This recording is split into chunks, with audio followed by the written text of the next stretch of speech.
Hey YouTube, hey Twitch, welcome back.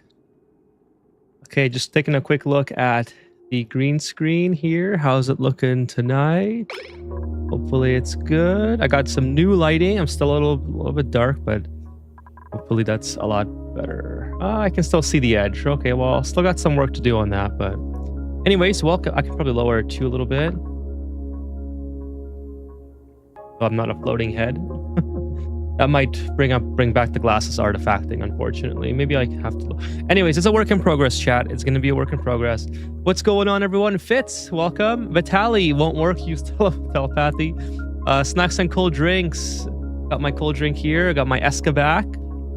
Eska has returned. Welcome, everyone.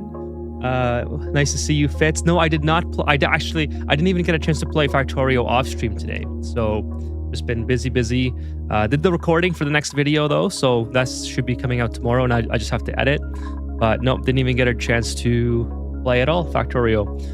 I will say that I'm pretty confident now that there's like a pathway to launching a rocket. I feel like there's nothing really standing in my way. I have the biters under control, even though I have the green biters showing up now, like the little green one. I'm not sure.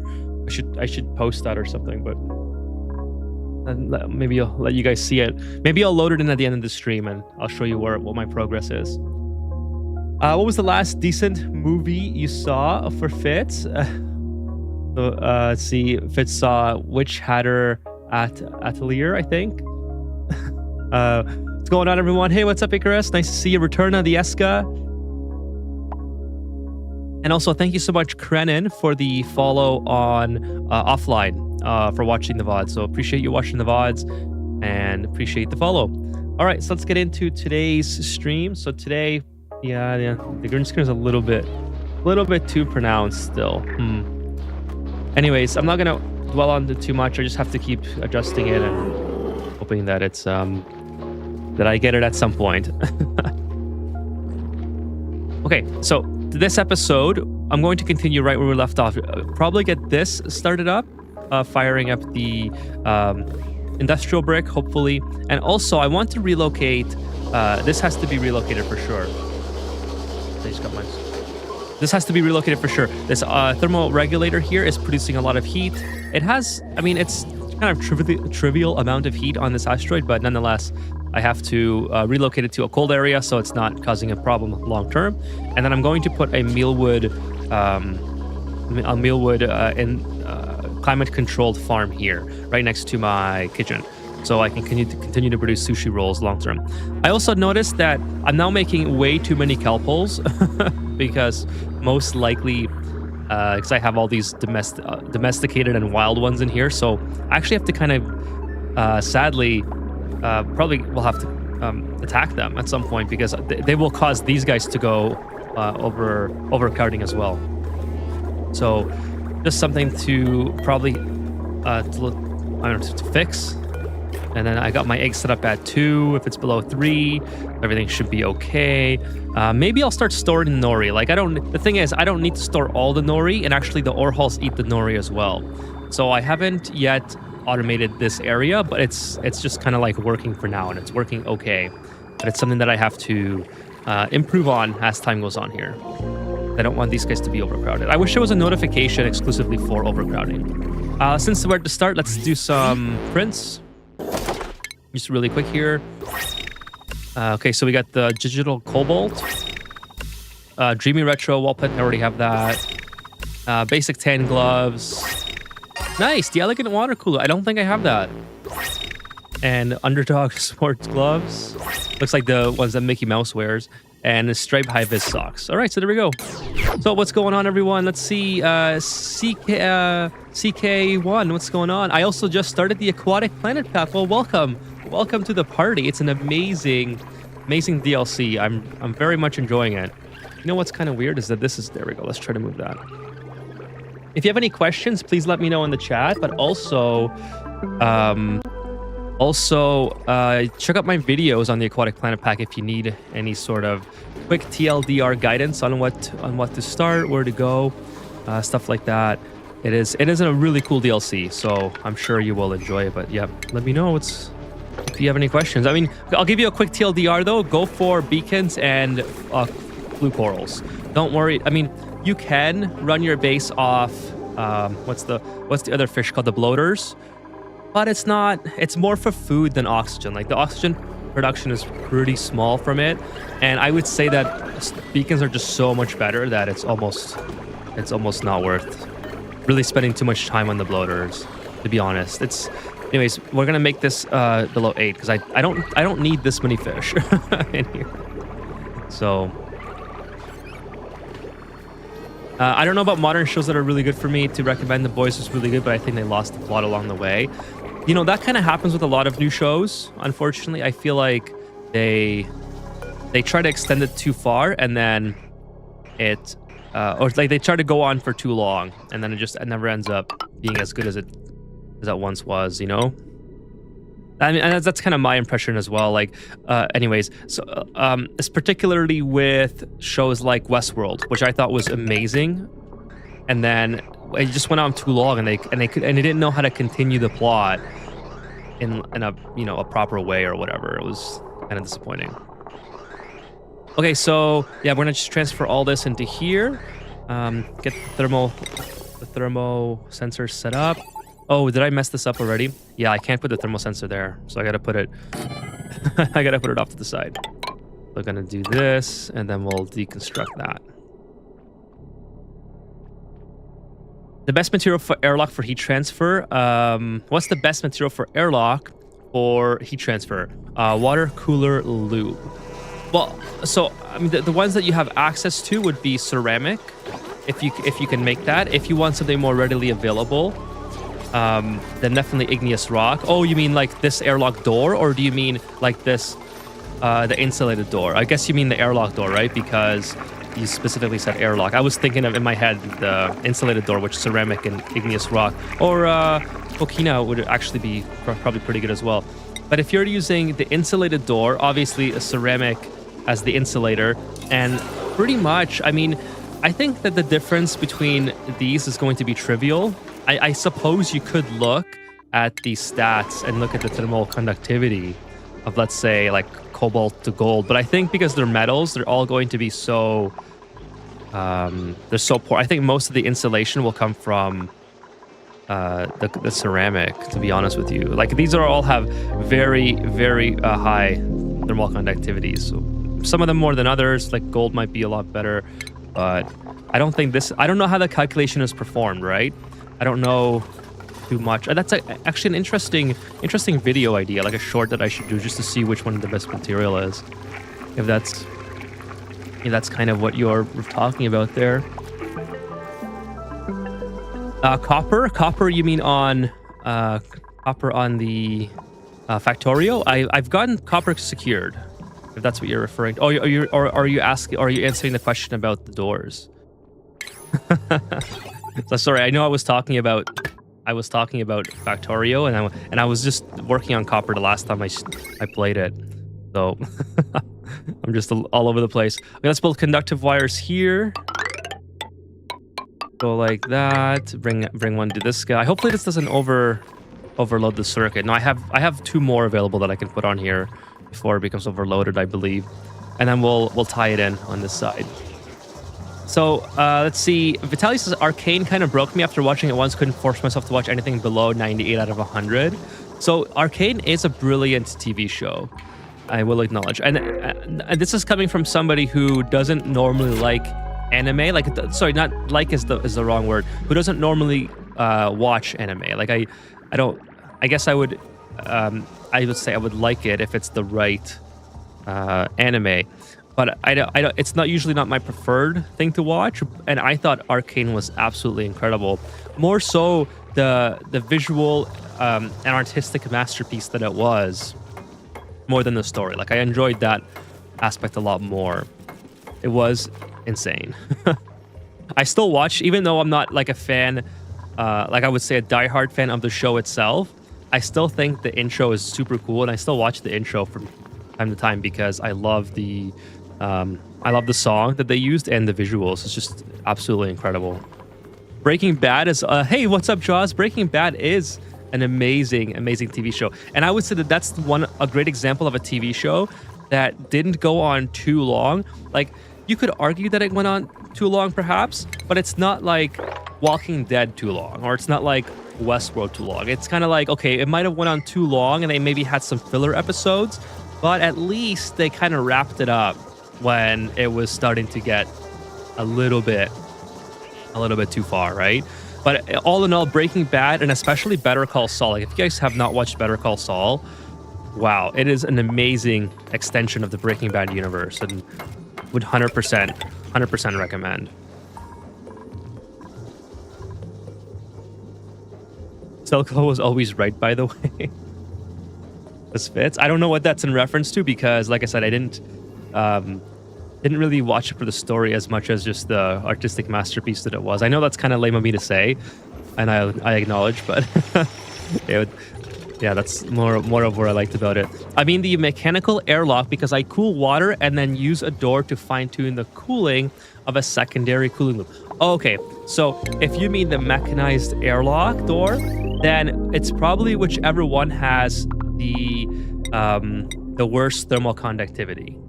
So you would have to go through all the metals that you have access to and just look for the specific heat capacity and thermal conductivity. Thermal conductivity is like how fast something gets hot or cold, and the specific heat capacity is how much heating potential it stores. So I thought of a great analogy at work the other day to use for this, and I already forgot what it was, but that's essentially what it is. It's like if you were to compare to, let's say, touching a hot on a stove. If you're wearing gloves, then it's like the specific heat capacity obviously going to be very high in that situation. If it's like boiling water. If you're wearing gloves, you would have like very low thermal conductivity. If you're not wearing gloves, it'd be very high because you'd get burnt right away. So that's kind of how I like to look at it. But there's variations of analogies or stuff like that, but basically just compare all the materials that you have. I don't know off the top of my head which one would actually be the best, so I apologize. But like if you look here, slow heating, so uranium apparently is good. High thermal conductivity is for steel, so probably not that one. Thermally reactive for gold. What else? High thermal conductivity for aluminum, so definitely not aluminum. I mean, aluminum is one of the best for radiant liquid pipes, so obviously it wouldn't be that. And I would say copper and zinc, perhaps, but uranium ore, if we look at uranium ore,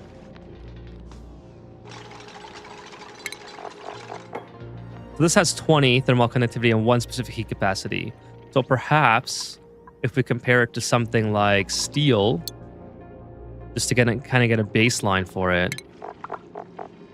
Yeah, steel has 54.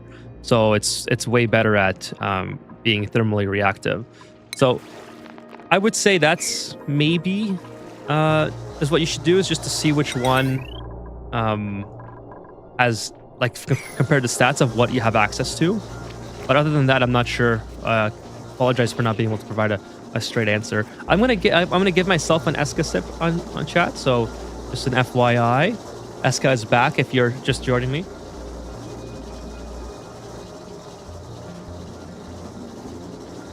You'll end up like I am, unable to watch decent TV shows. Oh, it's Vitaly.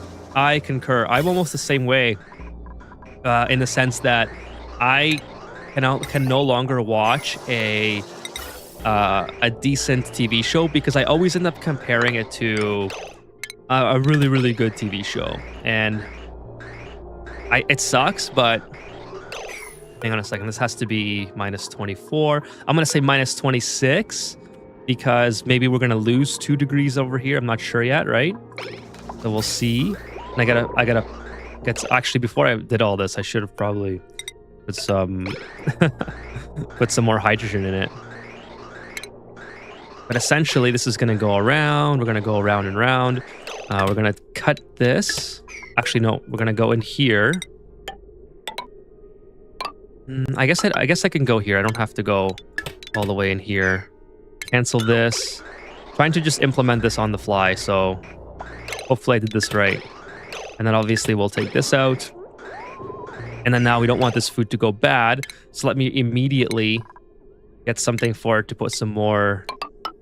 Build this, and then a canister emptier. Nope, canister drainer. That's the one. Which I guess I don't need. I guess I don't need these two. And this has to be open to everybody, so they can actually build it. And then we'll put the hydrogen from here into there.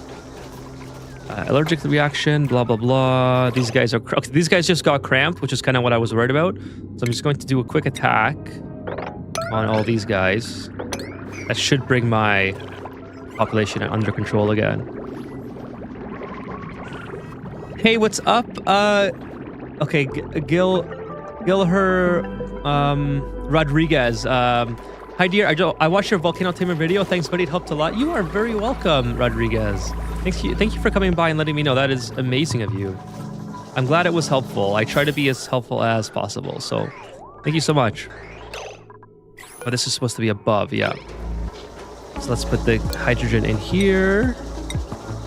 Just enable auto bottle really quick. Let's go. Yeah, this cools down quite a bit.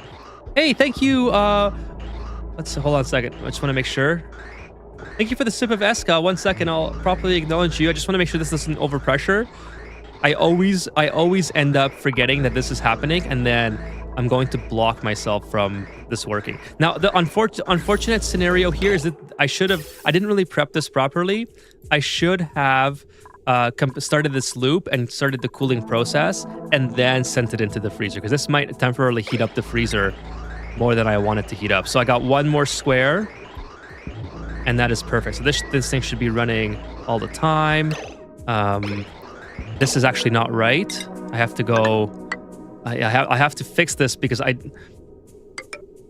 if this packet is coming over top of this output, it won't go through the aqua tuner. So what I need to do, in fact, is prioritize. How do I fix this now? I got to go like this, and then I got to go like this. Little bit wrong of how I did it. Did not really pay attention all too much, but that's okay. That's how Ani is. Stuff breaks and then you fix it. Okay, thank you for the sip of Eska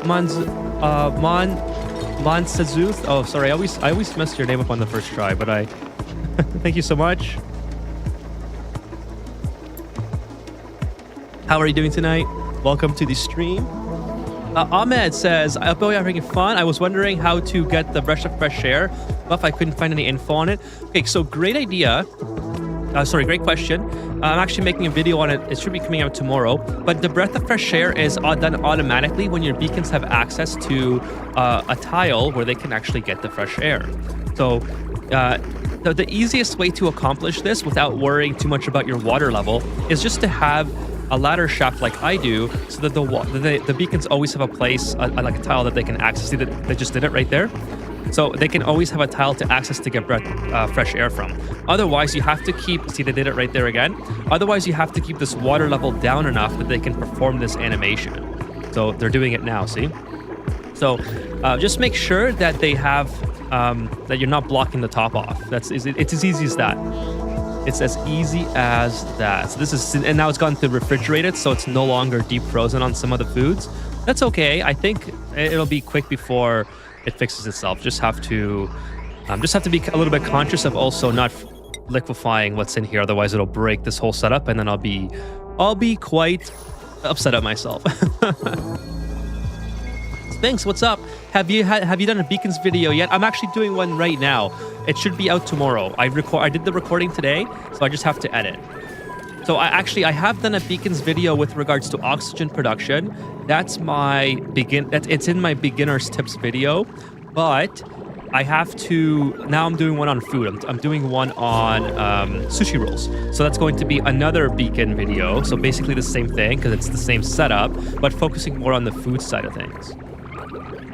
How do you control their population? I have a weight plate to control how many eggs I'm adding. So mine's a similar idea, but I'm using a critter sensor. So the critter sensor is just hooked up to a chute, and as I'm picking up the eggs, like I think it just picked up an egg now.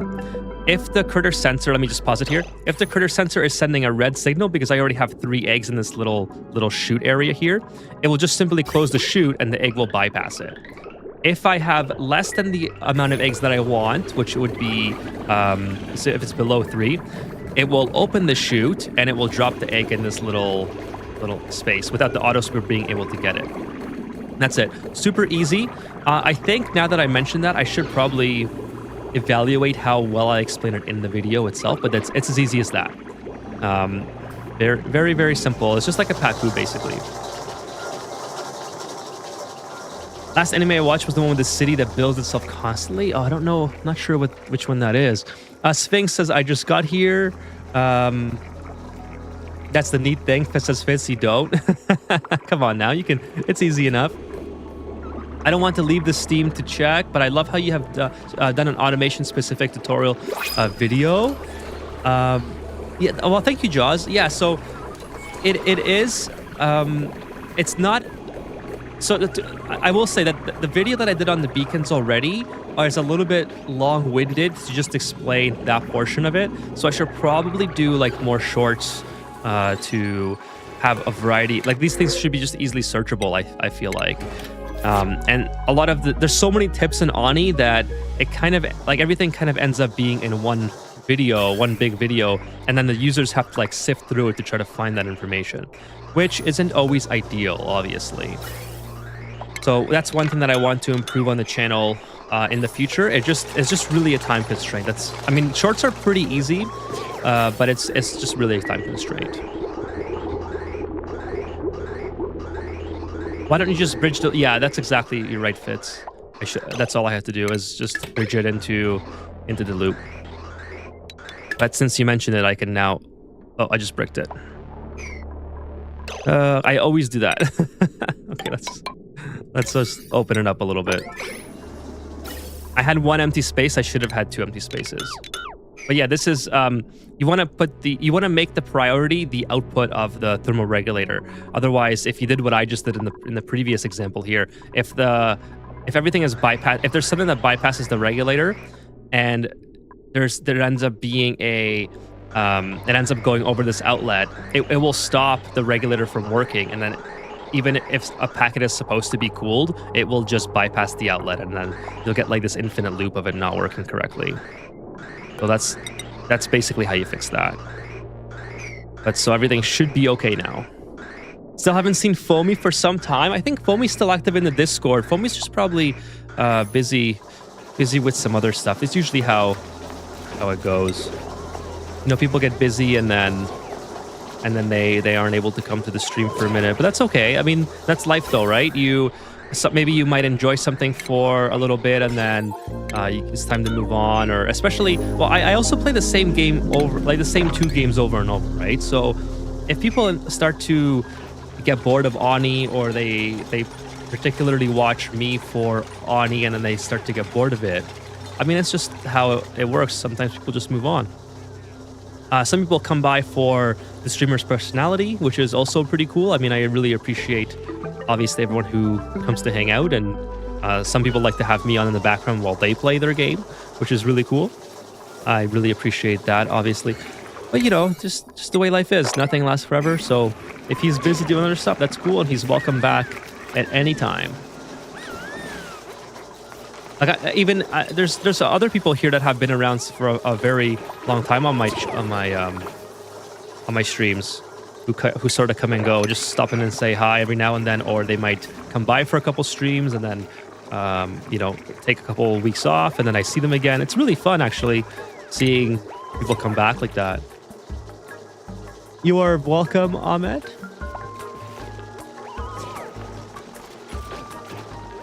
See, smart design, thank you. I try. My designs, to be fair though, are very lazy. So I try to be smart with them, but I also have a tendency to just kind of put things down temporarily, and then it ends up being a permanent feature. One thing that I should do, actually, they're cramped again because of the nories. There's so many nories here. It's just crazy.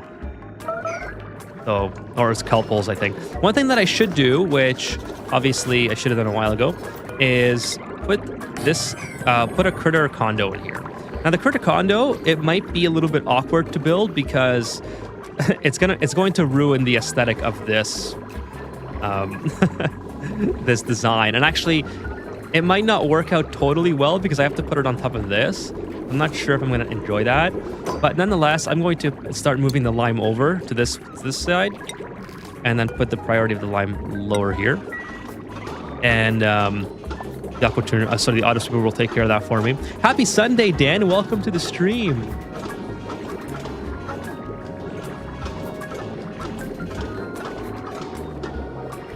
Yeah, I haven't updated the automation one in a bit. It's been there's a lot of videos that I would like to update, but I feel like I want to keep new videos coming as well, and I wish I just had, first of all, better focus, less procrastination, but also just more time to do that.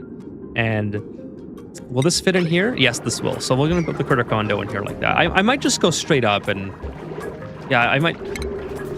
No, I can't go. This is gonna cause a problem as well now that I think of it, because putting the auto sweeper in here to access this area. Oh no, it'll stop it from accessing that. Well, we'll see, because now I'd have to put it here, right? And it's gonna. Well, I have to put it here once I destroy this wall, which is gonna access that top area. I'm not sure if this is ideal. I have to sort of redesign this system, which is fine. I mean, yeah, it's fine. It's just not ideal. So we're gonna leave this mission for later, until I have like more time to decide. What I would much rather do is to keep working on the industrial, because I need steel production a little bit faster, and I also need iron production. So iron, I have a lot of iron, partly from digging it out and partly from the ore halls. So now that's also, so the vacuuming is done. I can delete all this, and I can delete this stuff, and then what we're gonna do is start filling this with water. So put this here, and then put a bottle emptier, and then just begin to fill it. So that's the next step, and then we'll fill this with oil. Obviously, I need oil for this, so I'm still working my way down to here. But we can get the water started and at least get the aquatuner started as well. Where's the aquatuner? It should be, where is it? Where aquatuner?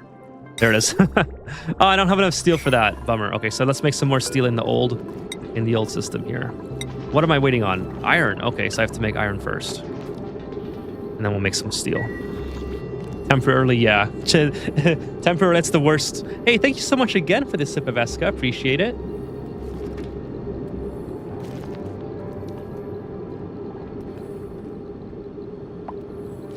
GTA 6 pre-ordered? No, I have not pre-ordered GTA 6. I know I was really hyped about it, but I'm not. I'm sticking to my I'm sticking to my principles and not pre-ordering games, because we had that discussion last time on stream, and there's nothing like there's no value, in my opinion, to pre-order a game, especially before you've seen gameplay footage of it. And even with GTA 6, I think I'm going to wait for the gameplay trailer before I do that. Now, if for whatever reason that I do decide, well, I'm obviously going to buy it at some point, but it's likely going to be when the preloading begins, because at that point I'll actually own the game, and I think that's about a week before launch. But yeah, as far as like the pre-ordering, I'm going to forego that. I mean, it's not like it's needed for digital anyways, right? So I'm not too stressed about that.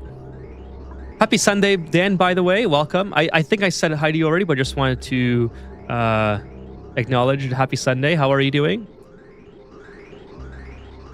Canada lost in the World Cup, by the way, Chad. I know it's super disappointing.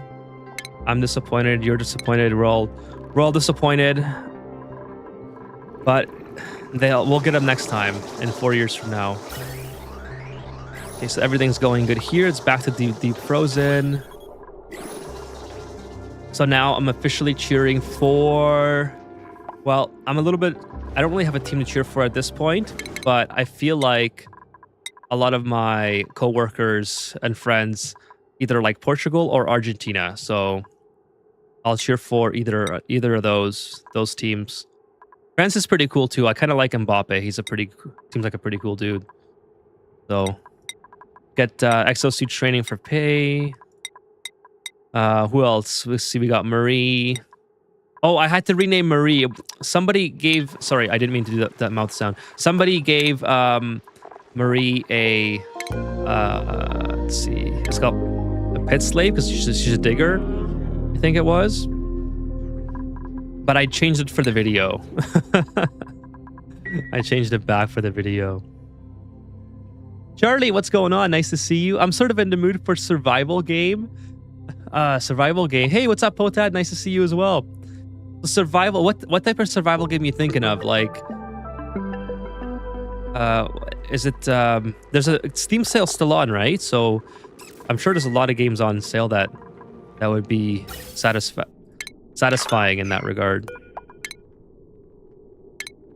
Get rid of these pumps as well.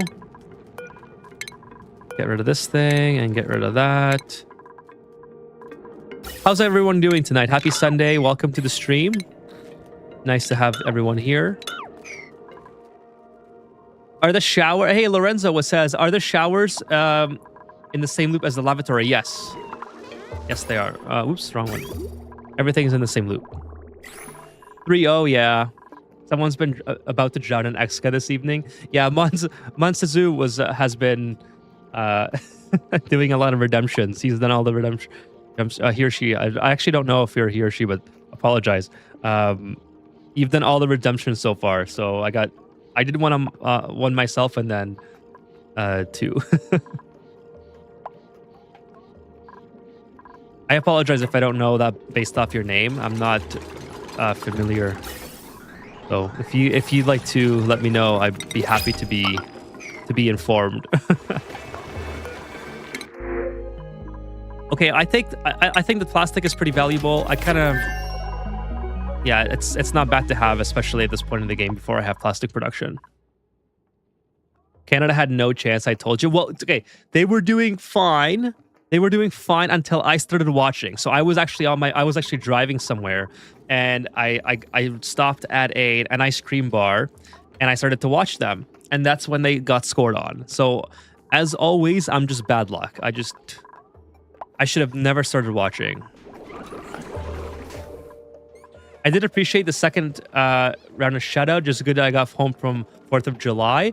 Did you do anything eventful, or was it Just I know it's 4th of July can be pretty crazy in the States in some areas. Would you guys do fireworks or big party, or how does it go in your area? But that's good to hear that you had a great time. Happy 4th of July, or happy belated 4th of July, by the way, to all my American friends. Hope that you all had a great time. I think it would have been pretty cool to see the US play yesterday, but I think they play on tomorrow or Tuesday.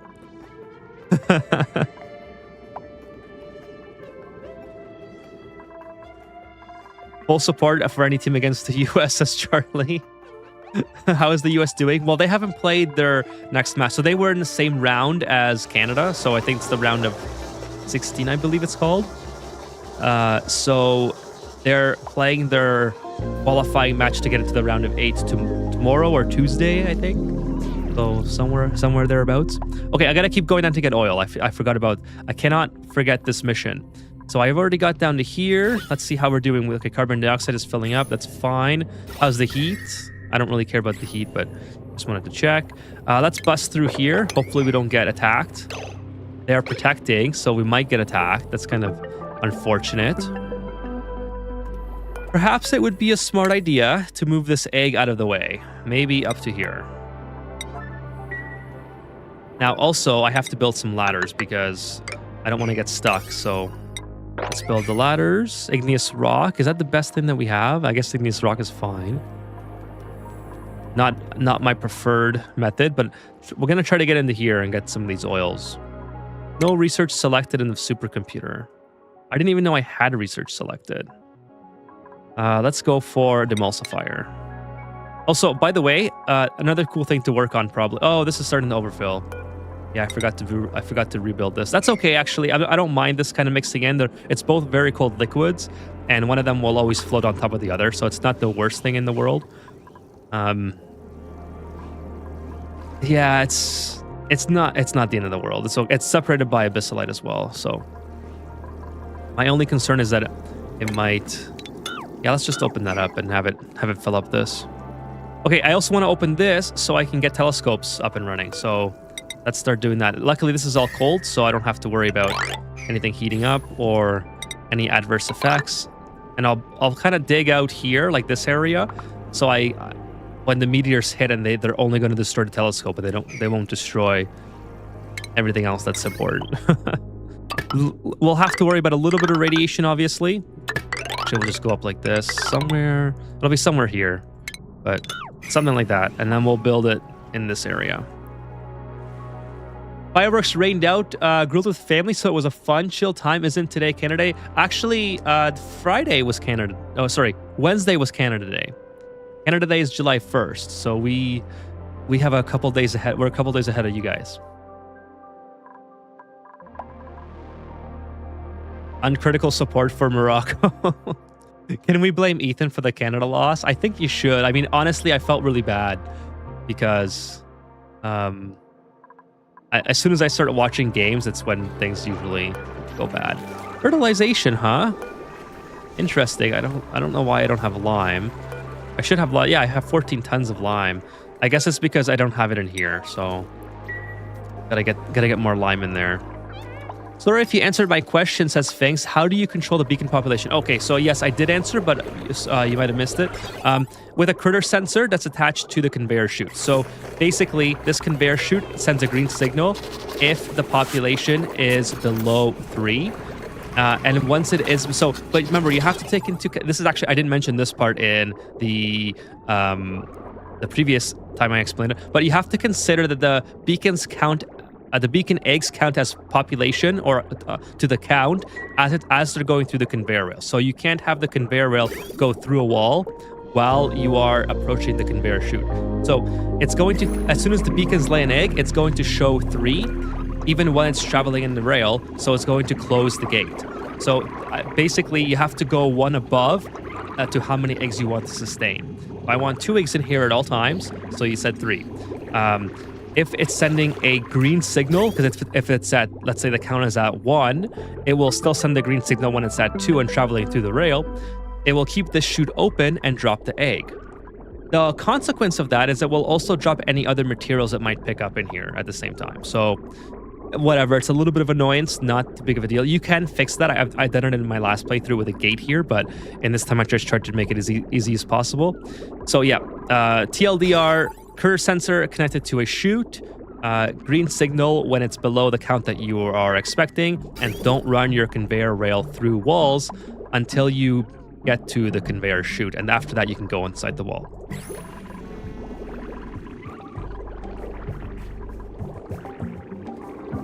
Fireworks, sorry about that. I cheered for Pereira, Taporia, and Canada. We all know how that ended. Yes, exactly. I did. Well, actually, okay, I'm going to be honest with you. I cheered for Gaethje, but I thought Taporia was going to win. But I do like Gaethje. He's been around a lot longer, so I'm just sort of like more into the Gaethje than I am Taporia. And Gaethje did not surprise me at all. Like I knew Gaethje was capable of what he did. He was like, he's amazing. Gaethje's amazing. I know he's had some times in his career where he lost, like against Holloway when he you know he tries to be the hero at the end, but that was just an amazing fight in and of itself. But yeah, I wasn't surprised at all. Let's just leave it at that. Like Gaethje is he's really good. He's really good. He's the only one that I was like, I'm a huge Khabib Nurmagomedov fan, and he's the only person who I thought, oh my god, this Khabib's gonna have a hard time against this guy, because I'm a huge Khabib fanboy for his fighting style, and not to mention I'm also I just think that wrestling usually wins over strikers. So I thought for sure Khabib was going to win basically every time he's ever fought. But against Gaethje, I was worried. I was very, very worried against Gaethje. You know, I'm going to build this a little bit higher. It's just, I know 4 is like the right number, but I feel like I need to give myself a little bit more room here, especially with the auto sweepers that I'm going to have in here. Make it a little bit more spacious. I don't like things too cramped together, you know?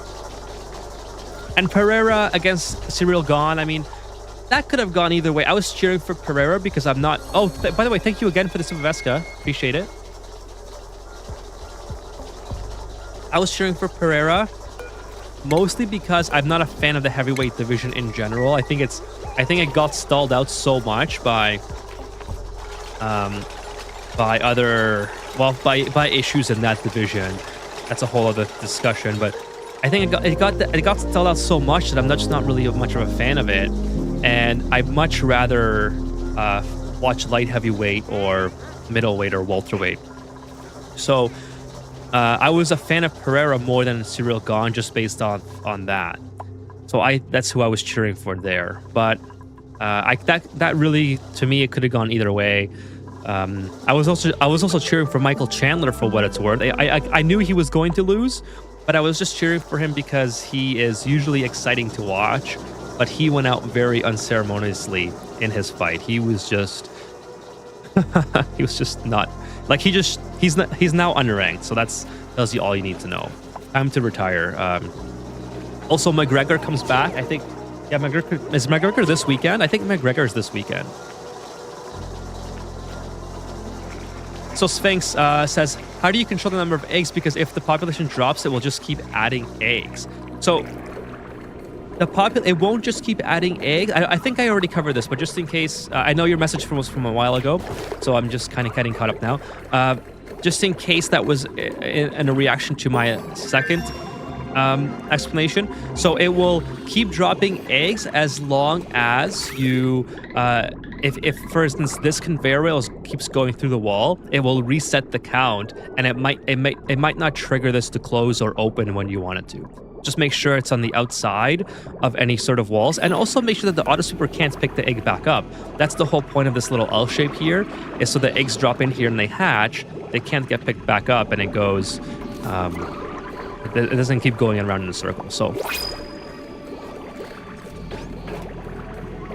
pray Ethan's not cheering for you at some point, says Vitaly. Yeah, pretty much. Can you cheer for USA, please? Google says fainting in agony is the meaning for Mansuzu. Really? I did not know that. Okay, that's cool. Good to know. Oh, someone's trapped. Of course they are. Oh, it's it's Marie or Pit Slave. Oh, why? How do you get yourself okay, it's not too bad. Oh, yeah, it's not too bad. Just dig yourself out. Boom, let's go. No, why did you jump up? No. Don't jump up. You're gonna get yourself stuck more. Okay, there you go. Be okay now. Happy belated Canada Day. Thank you so much, Dan. Appreciate it. It was all right, to be honest. Canada Day was pretty good here. Very, very hot. I actually worked Canada Day because I wanted the Friday off instead. So I just traded my day off for Friday. But I couldn't do much work on Wednesday because on the account of you're not allowed to make noise on Canada Day. So weaponize Ethan, I like it. Someone sent the kamikaze drone to the Eska factory. It's angry. Well, let's not do that now. That's pretty close to home. I think the Eska factory is actually in Quebec. It's a couple hours away, I guess. He has dupes as hostages. The dupes, yeah, the dupes are gonna end up in here if they pee, particularly if they pee themselves. But I guess I'll take more pips. I don't really want any duplicates at this point. By the way, how's this doing? Oh, they already got this done. Perfect. Okay, so let's start digging up here. I have to watch for a meteor shower. I really don't want to get caught in a meteor. We're gonna get a little bit of radiation as well doing this. I think it'll be okay. 120 per cycle shouldn't be the worst thing in the world, but you know, I guess we'll see. Also dig this out.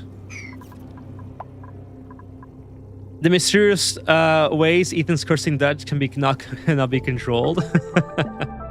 Oh, it's so true.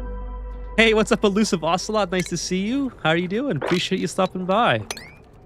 I am doing great. It's Sunday, so I'm going back to work tomorrow in the heat, but that's all right.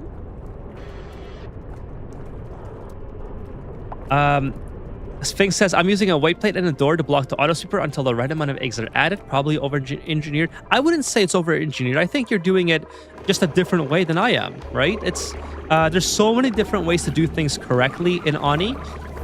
Just like there's so many different ways to do things wrong in Ani. So I never think of it that way as like, oh, you're doing it wrong or whatever, because it's not my way. I think it's just a different way, and that's okay. You know, everyone's got their own way, and that's cool. I mean, that's why there's so many different options in the game, is so everyone can experiment with it and try new things, right? So yeah, it's totally fine. Okay, we're gonna build a. This might push up the water a little bit more than I like, so I'm gonna dig this out. I wanna complete this L here, just kind of, and then probably dig this out as well. So in that case, yeah, I want to have this go all the way across. I think we'll put a dig errand here, not this one just yet, and then we can get rid of everything there. Gonna grab some grub. Be right back. No problem, Fitz. Ethan is a demented beacon. He'll send them to your house to steal your happy thoughts. I lolled quite a bit when Gane and Ferrara made a ref video explaining why he's allowed back of the head blows. What a troll. I mean, listen, you could argue that those blows were illegal. I understand where you're coming from as a fighter, but like you got knocked down. You wouldn't be in that situation if Gagne didn't catch you with a good shot, right?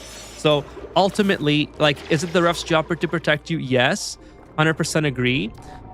At the same time, though, I think that it's very hard to.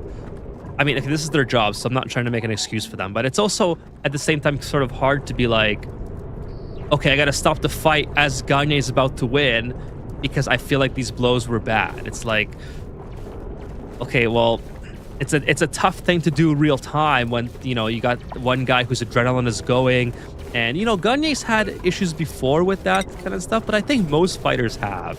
You know, like, there's been times, like, I'm a huge Khabib fanboy. I can admit that I've seen him hit people in the back of the head before, unintentionally. Obviously, I don't think they were intentional, but he's been warned before in the octagon about that. So, I mean, how can I be in Gagne's head and say that those were intentional when it could just be part of the moment of trying to finish the fight, you know? But all that being said, you know, yes, Pereira, I think he has a point to a degree, but at the same time, you got knocked down, right? Like, so you have to, like, the whole goal of fighting is not to get knocked down in the first place, and then maybe you wouldn't be in that situation. But yeah, that was a funny video. My 7-year-old son called the dupe stupid. He's perceptive. That's hilarious. You should show them. Show your son with the dupes peeing their pants. He'll really love that, I think. That would be amazing. Hey, what's up? The Hugh Fang, sorry if I'm butchering your name. I do that to everybody. So, what's up? He says, finally catching your stream. That is amazing. Thank you for catching the stream. Appreciate you being here, by the way. That is awesome. Quebec is basically France, right? They'll surrender and send trolls. Hey, thank you so much again, Montazu, for the sip of Esca. Appreciate it. You're just on fire tonight with the sips.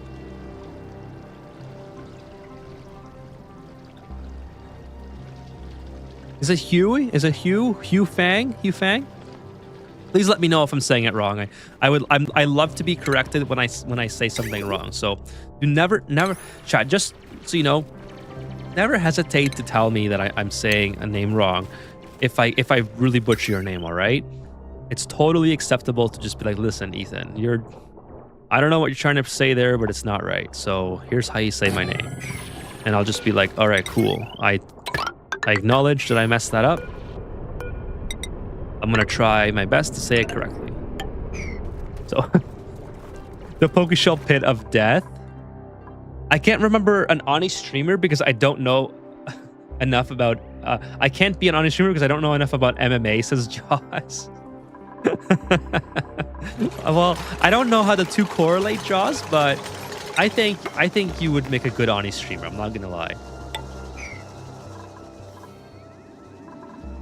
But yeah, MMA. I mean, I don't know a lot about MMA either. I'm just like, I don't pretend to know a whole lot. I just try to use how do I, like, I don't know if the right word is common sense when talking about these things. I mean, first of all, I like my favorite fighters, right? So I'm biased towards them. I'm also under the impression that grappling wins 9 out of 10 times, so I will usually cheer for the grappler. If there's no distinct grappling advantage in a fight, I'll just cheer for whoever I think has, whoever I've been following long enough to think that they're like more interesting than the other. So that's kind of how my fighting, my fighting expertise, that's where it extends. So I really don't know as much as you might think I know about MMA. Now I have been watching, so I also watch a lot of the same fighter. Like I'll binge, I'll get into, like, for instance, when I first heard of Michael Chandler, like, let's say 5 years ago now? I forgot when he had his first fight in the UFC.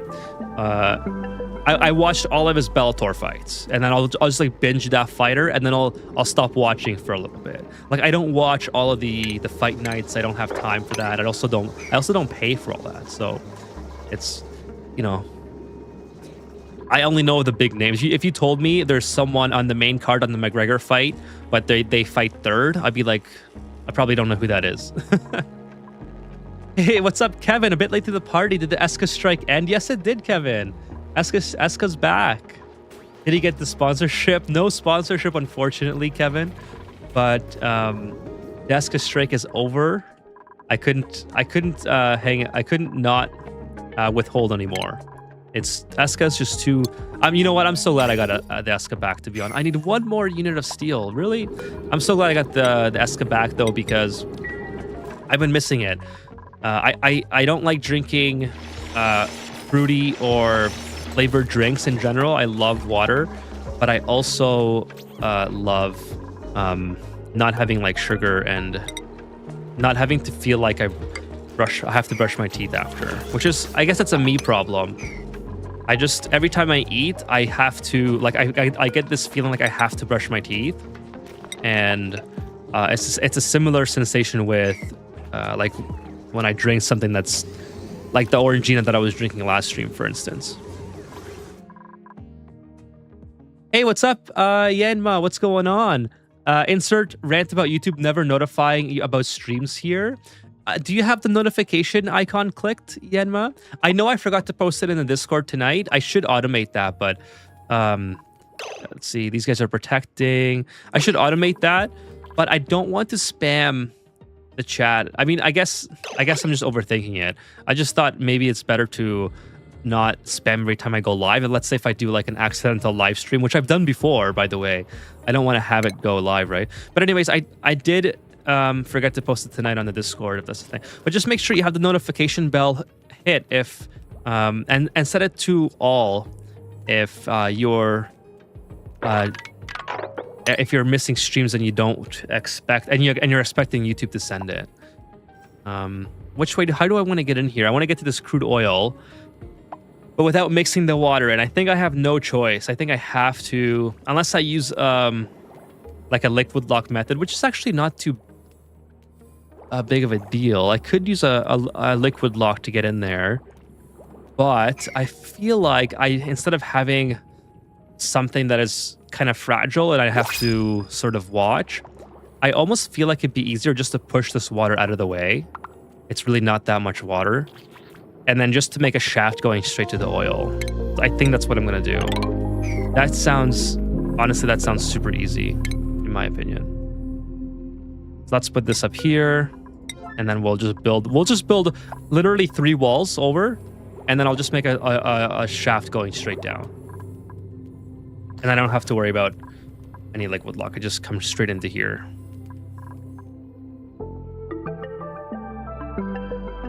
Any opinion on the bird video from Discord? Oh, I did see the. Let me go back and just refresh. I did see that after the stream. I told you I was gonna go look at it, and I did. So let me just pause, look away for 1 minute here, and just refresh my memory. I saw that late on Friday night when I was already super sleepy here. That was in the meme section. Oh yes, the birds. Yeah, the song. I remember. Yeah, that was. I can't play it on stream because I'm pretty sure I get copyrighted. But I mean, that was pretty awesome. It's so retro and it's just well done. Yeah, thanks for posting that, Vitaly. That was good. It is overwhelmingly dominant grapplers that have a legacy tendency to win. There are only a few like that. That's true. Yeah. Okay. So a great example of that, Kevin, is the Strickland and Chimaev fight. Right? Like everybody thought Chimaev, even including myself, I thought, okay, Chimaev's probably gonna win this one because he's gonna take Strickland down. And worst case, you know, even if the fight's boring, Chimaev's gonna control the engagement, and that's how he'll win.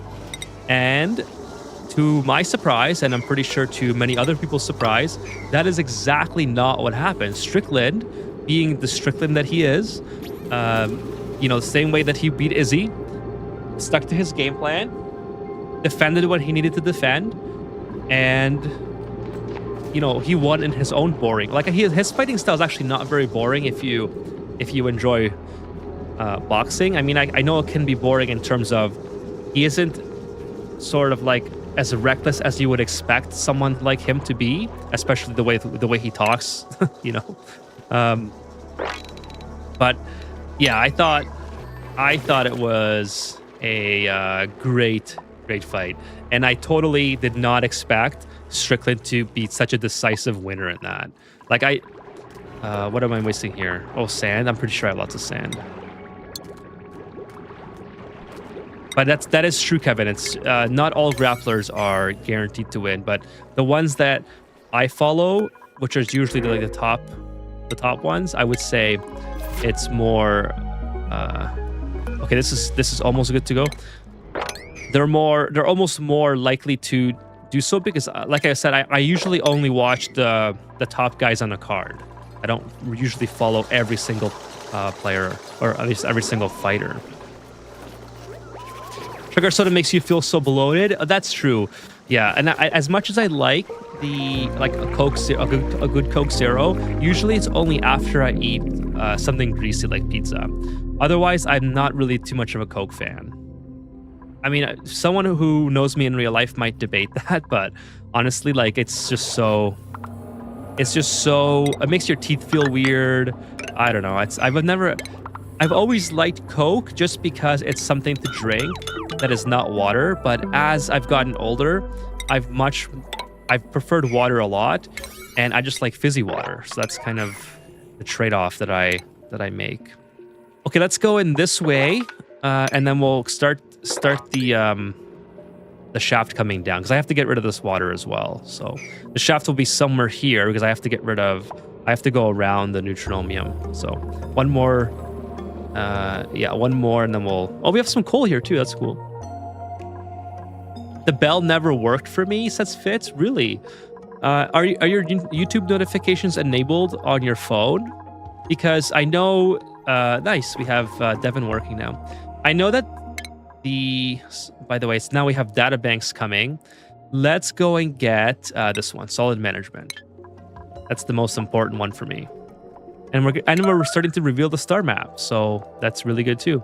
We got a zinc ore field here. So we're gonna get the space soon, chat. That's pretty cool. We also need a virtual planetarium. Sorry, I lost my train of thought mid-sentence there. Let me just go back and figure it out. Oh, someone's stuck. Oh, someone's entombed. Okay, fine. Never mind then. Now, of course, I should put a door here. I'm going to be losing some oxygen, so probably put this in here like that. Take this ladder out, and then I want these. All the oxygen's just coming through here, right? So. Oh yeah, sorry about the bell. So the bell. Oh, thank you again for the sip of Eska, Montezu on Twitch. On fire tonight, thank you. And by the way, chat, if you're joining late, I am trying some new lighting for the green screen. It still hasn't completely fixed it yet, so it's still a work in progress. I apologize for the little. It's actually, I think, made it a little bit worse today than it was last stream, but it's a work in progress. I apologize. I'll perfect it eventually. Yeah, sometimes I feel like it doesn't work, the bell, if your phone's not accepting the notifications. I don't know why it's like that. It's kind of weird. Does anyone know of Breer Tier? He used to stream Oni, but hasn't in over a year. I don't know.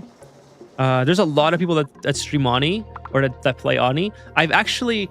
I've heard a lot about... what's his name? Esira Gaming, I think? And I checked out his stream the other day, and it was kind of fun. I was on his stream for about an hour, watching him do learn beacons. He was actually learning beacons. I saw him mention that the beacons need a breath of fresh air. So it's pretty cool watching him through his process. Pretty cool dude. Herbiness just battered his job. The amount of poor deduction of worthy fouls he allowed in the McGregor-Nurmagomedov fight was legit insane. That's true. That's true, Vitaly. I will concur. That was not the cleanest of fights, but it just makes it all that more impressive that Khabib didn't let that get to his head.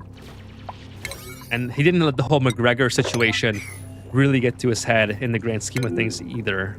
Like, obviously it did to an extent, but because he jumped the cage afterwards, but at least he held his emotions to the end of the fight. Versus there's a lot of fighters that will let themselves be baited by McGregor and then lose the fight because of their emotions. The perfect scenario is Jose Aldo, who literally lost in like 7 seconds to McGregor because of the year-long torture he received outside of the octagon, which was just insane. Okay, we got some new planetoids. That's pretty cool. We have the organic grass mass field. We have the Smellina asteroid. That's probably the best second asteroid I've ever had. And the zinc ore field. And then there's a meteor coming our way, so we'll have to get out of here quickly.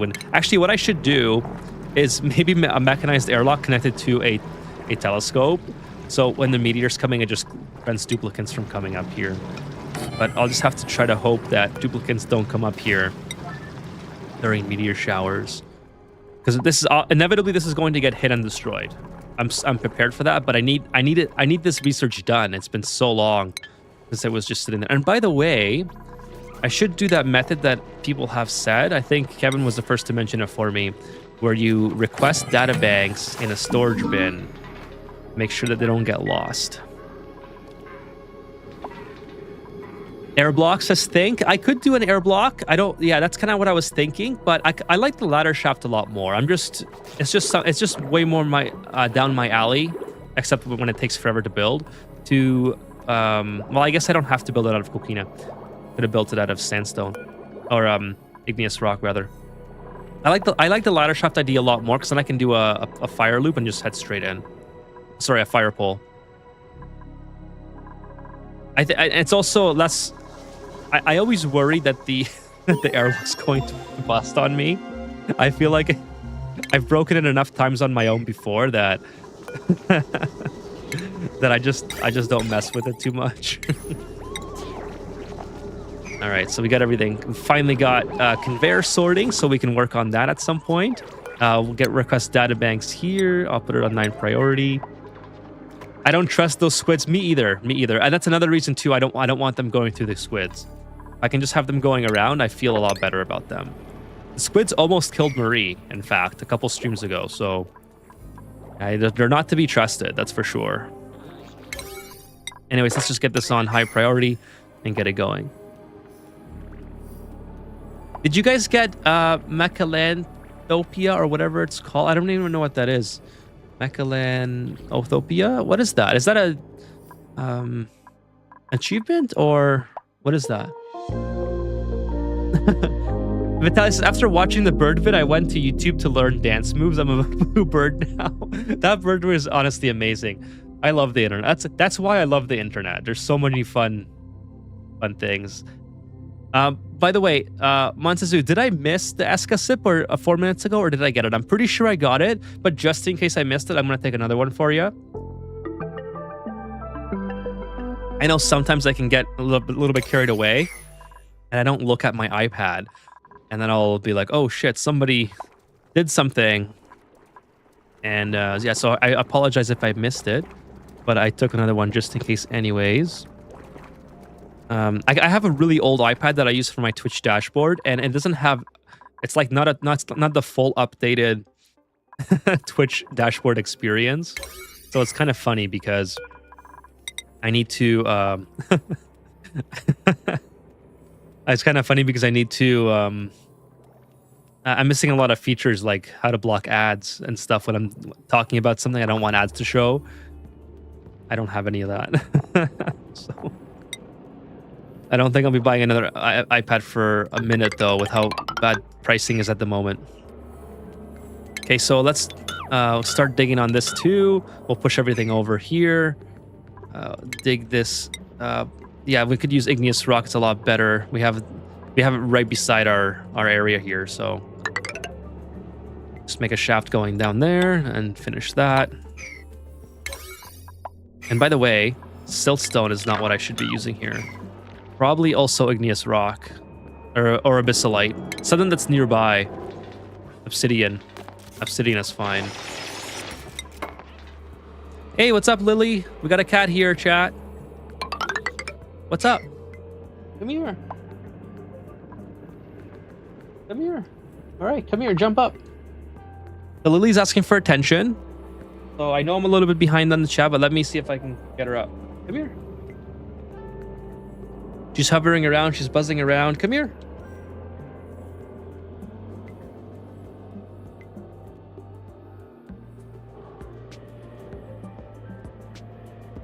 Oh, no. Okay, cat. cat spout. She's gonna go. I picked her up and she said she's a slinky kitty. So when you pick her up, her body just does whatever. and I accidentally dropped her, so now she's not too happy. I'm sorry. That's what you get for being a slinky kitty.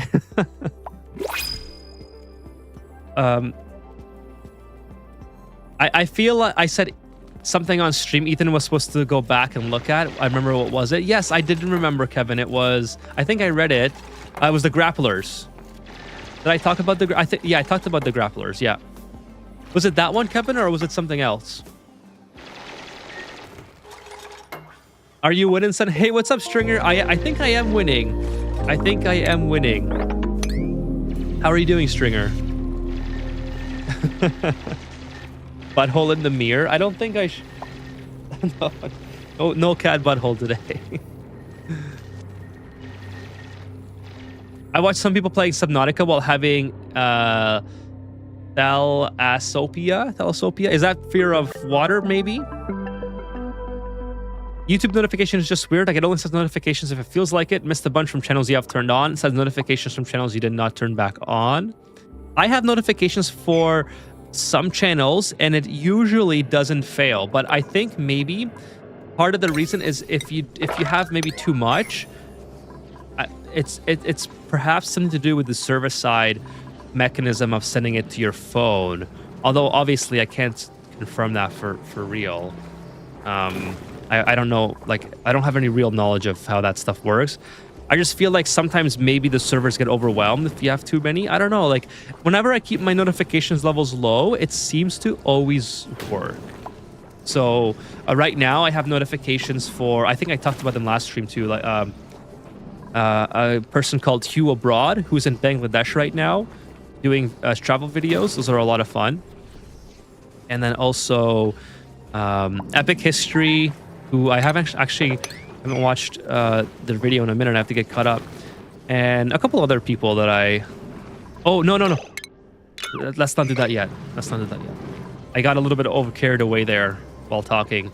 I don't want to send my duplicates up here during a meteor shower, obviously. So that's actually fine to just leave it the way it is. Hey, what's up, Dark Frost? Dark Frost says, hey, Ethan and Lily, nice to see you. Kevin says, no, I meant another stream where you were going to go back and look at it after the stream and see if it comes to me. Okay, no problem, Kevin. No problem. It might have been last stream, too. I remember last stream I usually get a little bit backed up and I have to get... It happens every stream. I always have to go back and look. Okay, a little bit more water in here. I could just use salt water, actually. It wouldn't be too bad, I think. Salt water, and then instead of water, just heat it up and then get some salt out of it as well. That would be a lot quicker. By the way, since if we're going to do that, obviously it makes a lot more sense to, let's say, unplug this. Just come in here and then put a pitcher pump there. Instead of... I don't think I have access to salt water that's on a pitcher pump. Well, I guess I do. Ellie's doing it, so... There you go. Okay, so we got telescopes going. We have this area started. This is going to be our mealwood closed off farm. So I'm not sure yet what I'm going to do in this area, but basically it's a little bit higher than usual. So I will have to build some ladders in here. Oh, not that. Since I want to domesticate my mealwood that's not in this location, and this is going to be a more permanent and obviously way more convenient since it's not so far away. I probably don't need it to be this big, so I may maybe cut this area off and do like a little processing facility here for it. I'm not 100% sure what I'm going to do. But nonetheless, for now, it'll just sort of look like that. So we get telescopes, mealwood, industrial brick, and getting the oil for the industrial brick. So everything's kind of moving along. I probably want another, what's it called, metal refinery here. Probably won't build all of them, or probably won't use all of them at the same time. But is this? Yeah, this is about the same, right? This is 5. This is okay. No, one more. There we go. Lily, what's up? I hear her down down there. She really wants me to pay attention, but you know, you were sleeping when I wasn't streaming. That's your fault. Okay, so go up into... Oh, no, I messed it up. It was supposed to go straight in. How did I mess it up so bad? Is this too far away? No, this is the right area distance away. That's okay. I'm not going to... Honestly, I'm not going to stress out about it. But I don't know how I... Isn't it the same design? Where did I mess this up? Anyways, that's fine. Just go like that. Oh, because it's us. I see. It's off. Okay, never mind. I see what I did. Sorry, chat. It's got to be perfect. I know this is like sort of tedious, but I'm gonna try to make it perfect. So it's got to be like that.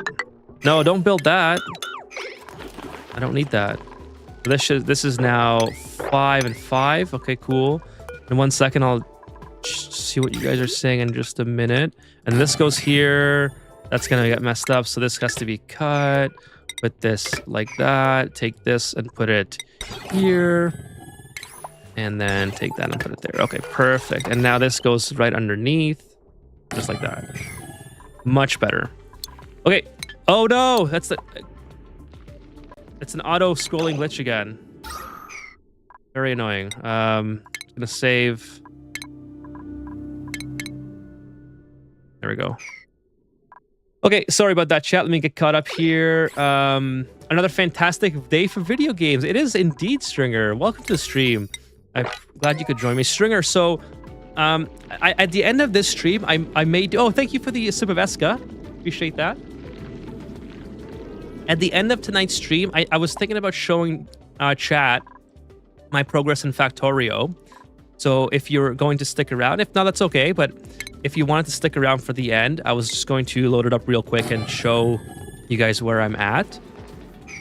Like I think I'm starting to battle the green biters. So they say I don't know how to distinguish them other than looking at the slight limey green color. All right, so. I wanted to kind of show that off, and I wanted to show my progress in general because I missed out on the streaming this morning that I might have wanted to do, but I just didn't have time. So just something I wanted to show the stream after. Hey, what's up, Curls by the Ocean? Thanks for the follow. Appreciate that. How you doing, man? Free copper. Yeah, we got some copper coming in from the top there. In my current playthrough of the DLC, I have yet to exceed the energy provided by the tidal geysers I put on generators. It really is just free power, isn't it? Like I don't think that this has worked a very small amount. You can see exactly by the polluted water that's been generated just how little this had to work. Like, okay, granted, it produces a small amounts of polluted water anyways, but yeah, the tidal generators are amazing, and it's free. That's why I don't really have any problems with wasting water on this asteroid, because at the end of the day, it's like, who cares if you waste it at this point and when everything is free and you're not like contributing to like a natural gas loss or hydrogen loss or whatever. That being said, obviously later on in the playthrough, it might be a good idea to be a little bit more strict about power usage and not waste it as much, but just for the time being, I think it's fine to be a little bit liberal with the power usage. Okay, actually this ladder's kind of gonna be in the wrong. It's gonna be in the way, so gotta go down here. Gotta build the ladder, or go down. Whatever. We'll do this. We'll build something like this, and then we'll take care of all that. Kind of push it over or something. I don't know yet what I'm really doing here, but you know what? Maybe I should continue the ladder. Actually, continue the ladder and then all the way down to here at least. Get this blocked off. And then just push everything over. Yeah, we'll do that. That's fine. Okay, sorry, chat. I have tamed 2 metal volcanoes and only run when the temperature gets too hot. It is a lot of power. It is pretty. I think you get 10 per asteroid, so it's 3,000 watts. I think. I haven't counted yet. I just heard that number somewhere. So I want a Pip plush. I do want a plush. I wish Clay had plushes for sale. I would buy all of them, honestly. Actually, they do have the puffed. I think they have the puffed for sale. Sip, sip, sip. You move the cooling loop one. Yep, got it. Yeah, I had. It took me a minute, but I eventually got to that one.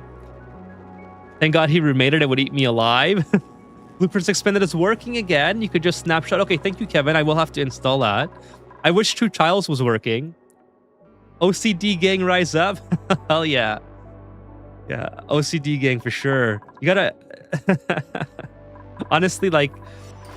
I know it can be quite stressful to live with it but I just... I don't know. I think it's a lot of fun to go back and fix stuff. I love going back and fixing stuff as long as it's not extremely detrimental to... Like, I hate losing progress, but I love fixing stuff, if that makes sense. So it's kind of like a double-edged sword in a way. Okay, this is basically done. I'm going to put a cooling loop here. Okay, I could do an aqua tuner and just probably use this aqua tuner if I wanted to. Yeah, I guess, you know what, chat, I will do aqua tuner here. It's just going to work so much better. I was going to use a thermal regulator, but it's just going to be so weak. It's almost not worth it. I think aqua tuner is the right call. So we'll do that. I'm actually pretty low on cobalt, considering I got a volcano, so I gotta be a little bit more careful. I have lots of copper, which I'm happy about. I mean, I do have a copper volcano. So actually, which one works better, cobalt or copper? I always say cobalt wrong, I think. Cobalt. Cobalt. Let's see. What do we got here? We got 100 and then copper. Copper is 6. Okay, so cobalt, yeah. We'll use cobalt. And then maybe we'll put it into here. Actually, there's a gold volcano that's going to be somewhere here. So maybe, not sure. Not sure yet if that's the right place, but nonetheless, build some tiles here. Should I just not domesticate these, chat? Like, would it let me try this, okay? We'll try not domesticating these. We'll just plant it with pips and see how that works. I think honestly that might work pretty well. So we'll maybe yeah, we'll leave. How many do I need? I think I can do how would I have to do this? If I do this is going to be too close together because this will have 2. So I probably have to do this method. 2 spaces. 2 spaces here. I don't know. That's a lot of work. It's very tedious. Forget that. No, we're just gonna domesticate it. No, we're not. Sorry for thinking of crazy ideas. That's not gonna work. Boom. There we go. Easy. Easy peasy. Okay, sorry, chat. Let me get caught up here.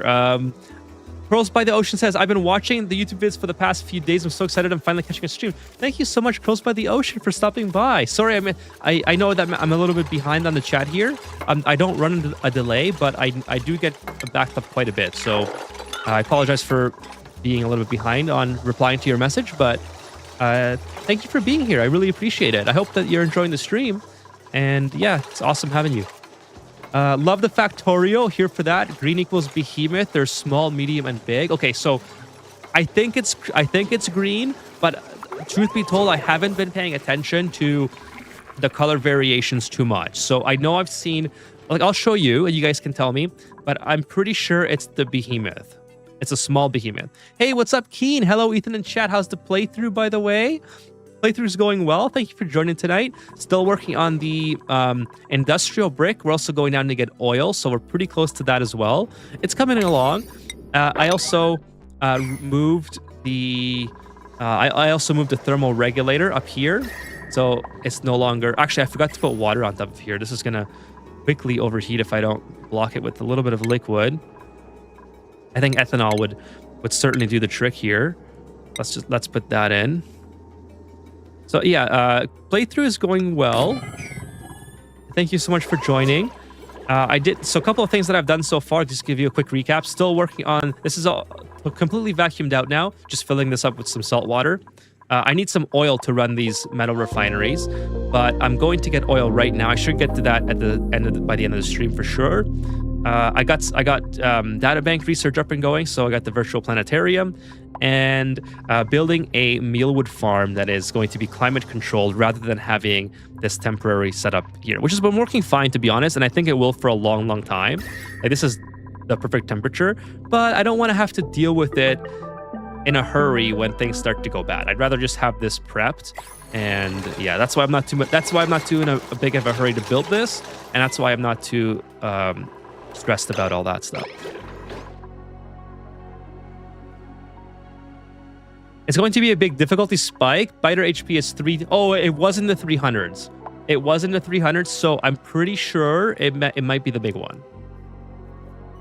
My name comes from the curly hair and shocker living near the ocean. that is so cool. I love it. I love it, Curls by the Ocean. Appreciate you joining, and I'm glad that you've been enjoying the YouTube videos. That is awesome. I tried my best to make them entertaining, interesting, and also obviously very helpful. So I'm glad that you're enjoying it. I'm happy to have you here live. Any questions on the playthrough? Please feel free. I try to help out live as best as I can. So if you need anything regarding the game or any tips on the DLC, I can try my best. It says, I don't know why I think Ethan might not be on Behemoths yet. I mean, he was getting blue biters not long ago, unless he's playing quite a bit off stream. So, well, don't forget. Oh, thank you for the sip of Eska again, Montezu. So, Fitz, that's why I want to show you guys, because I like I said, I haven't been paying attention to the colors yet until just now. Now, I will say that I do battle a lot, right? Like, you guys have seen how much I battle the biters, so I push them back quite frequently. Also, the amount that I played on stream is not trivial, but it's also not like 10 hours. So the most progress I would have made in between streams is maybe 4 hours, like probably 3 to 4. So I don't know if there's like a way to check. Like, I'm sure. So when I hover over the biter, it doesn't say like Behemoth. It just says like small biter or something.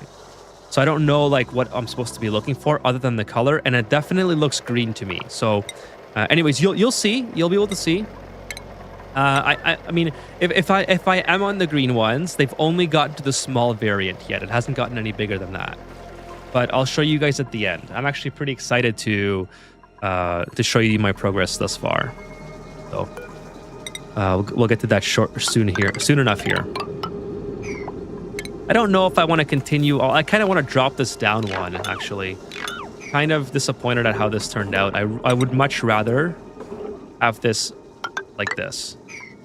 Hopefully this doesn't explode. I'm going to save this just in case, because the last thing I want is for me to break this and not see the water start to fall down, and that would be super annoying. So I'm gonna turn this into insulated eventually. So I'll have to build on top as well. I don't know. We'll do something like that. We'll see. I don't need to do all that just yet. Okay, it's gonna hold. What I was worried about is the overpressure. I don't think it would overpressure here, but it's been overpressuring in like very weird situations lately, so I just didn't want it to happen. So damage from 30 to 90, speed from 50 to 95, physical resistance to 8 to 12. Damn. Ethan secretly likes Factorio. No, I don't believe that. So by the way, chat, I'm going to show you my new combat method as well. I'm pretty excited about showing you how I how much I've evolved. I mean, it's honestly not that much. You guys are probably like, yeah, so you know what I mean? But it's been a lot of fun. Just playing around with the new mechanisms. Because don't forget, I'm on yellow research now, so I've been able to unlock a bunch of stuff and sort of figure out how to use them. So I've been. Do I take the power banks? There's no water here. Yeah, I'll take the power banks. So anyways, yeah, I'm pretty excited. Pretty excited to show you guys. Let's keep going here. And so this is almost done. Almost done. And then obviously I have to build one more. I'm pushing the water up, so this is also kind of a sort of a detriment. This might start filling over, and then I'm going to lose my progress here. So I need to build 2 more walls to my liking, and then I'll build a ladder shaft and a. It's basically going to look like this. I'll build a ladder shaft here. Oh, there's a new. What? That comes way too far. That's annoying. A ladder shaft, and then it'll be a fire pole down this way. Well, that's kind of what I'm thinking. Okay, so I'm gonna make an effort here to get caught up. I know I keep saying that, but I'm so far behind. I feel like I'm missing a lot of live messages here. I have time to watch the streams, but that's it. Says we're talking to Figure. I appreciate you being here and watching. Slendy the Man says easier to multitask in life when someone else is playing. Put them on in the background. That is awesome. That's usually what I do too. Slendy Man also says, I wish I had time to really dive into this game. I would really love it. It is an amazing game. And Icarus says True Tiles is fixed. Okay, so I did not have it fixed last week, so I'll try it again as well. It is a great game. But it's a lot to get into. Now, I will say this, that even though the mechanics seem difficult, it really is easy to, like, okay, when you see people play on stream who might already be very competent at the game, you often see a lot of stuff that is over exaggerated with regards to difficulty. The game, you can absolutely go through the game and just like not pay attention to a lot of things happening, as long as you don't let your base overheat, as long as you have water, and if you have those 2 ingredients, like stable temperatures and water, you can pretty much get through the game without too much of a hassle, as long as you're also patient. So that's one thing I will say. Yeah, I think there's definitely a lot that you can, there's a lot that you have to learn, but you don't have to learn every single mechanic to get through. And I think that's sometimes greatly over-exaggerated on the YouTube side of things. I'm just going to do a little bit of a stretch chat. Sorry about that. It's old man noises. On Factorio, I'm trying to create an automatic train system that utilizes growing average to distribute increasing amounts of supplies to the defense perimeter. That's exactly what my next mission is as well, Sphinx. So I'm excited to learn that. I haven't used trains yet, but I want to set up a defense instead of constantly being proactive on the biter situation. What's the flatulent one in the base? Who's the flatulent one? I don't think I have a flatulent one. I think you might have seen somebody, yeah, because I don't have any natural gas anywhere. I think you might have seen somebody sneezing, because they're having, I think Trivaldo is having allergic reactions everywhere, and it's like that one, see?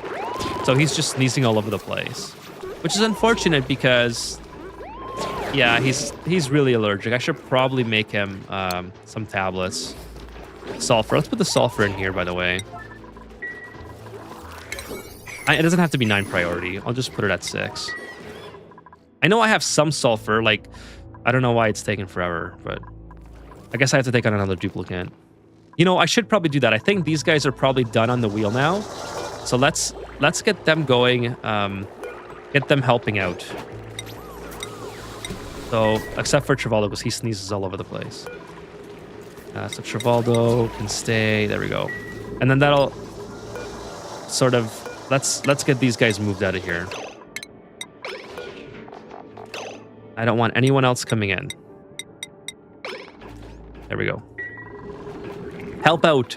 Help out somewhere else. Be useful. Have you launched a rocket yet? Not on this asteroid, no. Not yet. Oh, so Crows by the Ocean says, just even watching your aquatic playthrough has helped me so much. Just an hour ago, I hit achievement for 365 days for the first time. Congratulations. I've figured out liquid locks and Atmos suits, all sorts of things that have been such a learning curve since getting the game. This DLC is nice, but I really struggle with cooling early on Terra. There's not much of an issue here.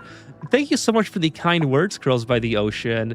And so Terra cooling, here's the tip for Terra cooling. You definitely don't want to heat the base up because it's very hard to cool early on. So anything at all that's making heat besides the backcountry grill, besides the grill, should be moved outside of your main insulated base as soon as possible.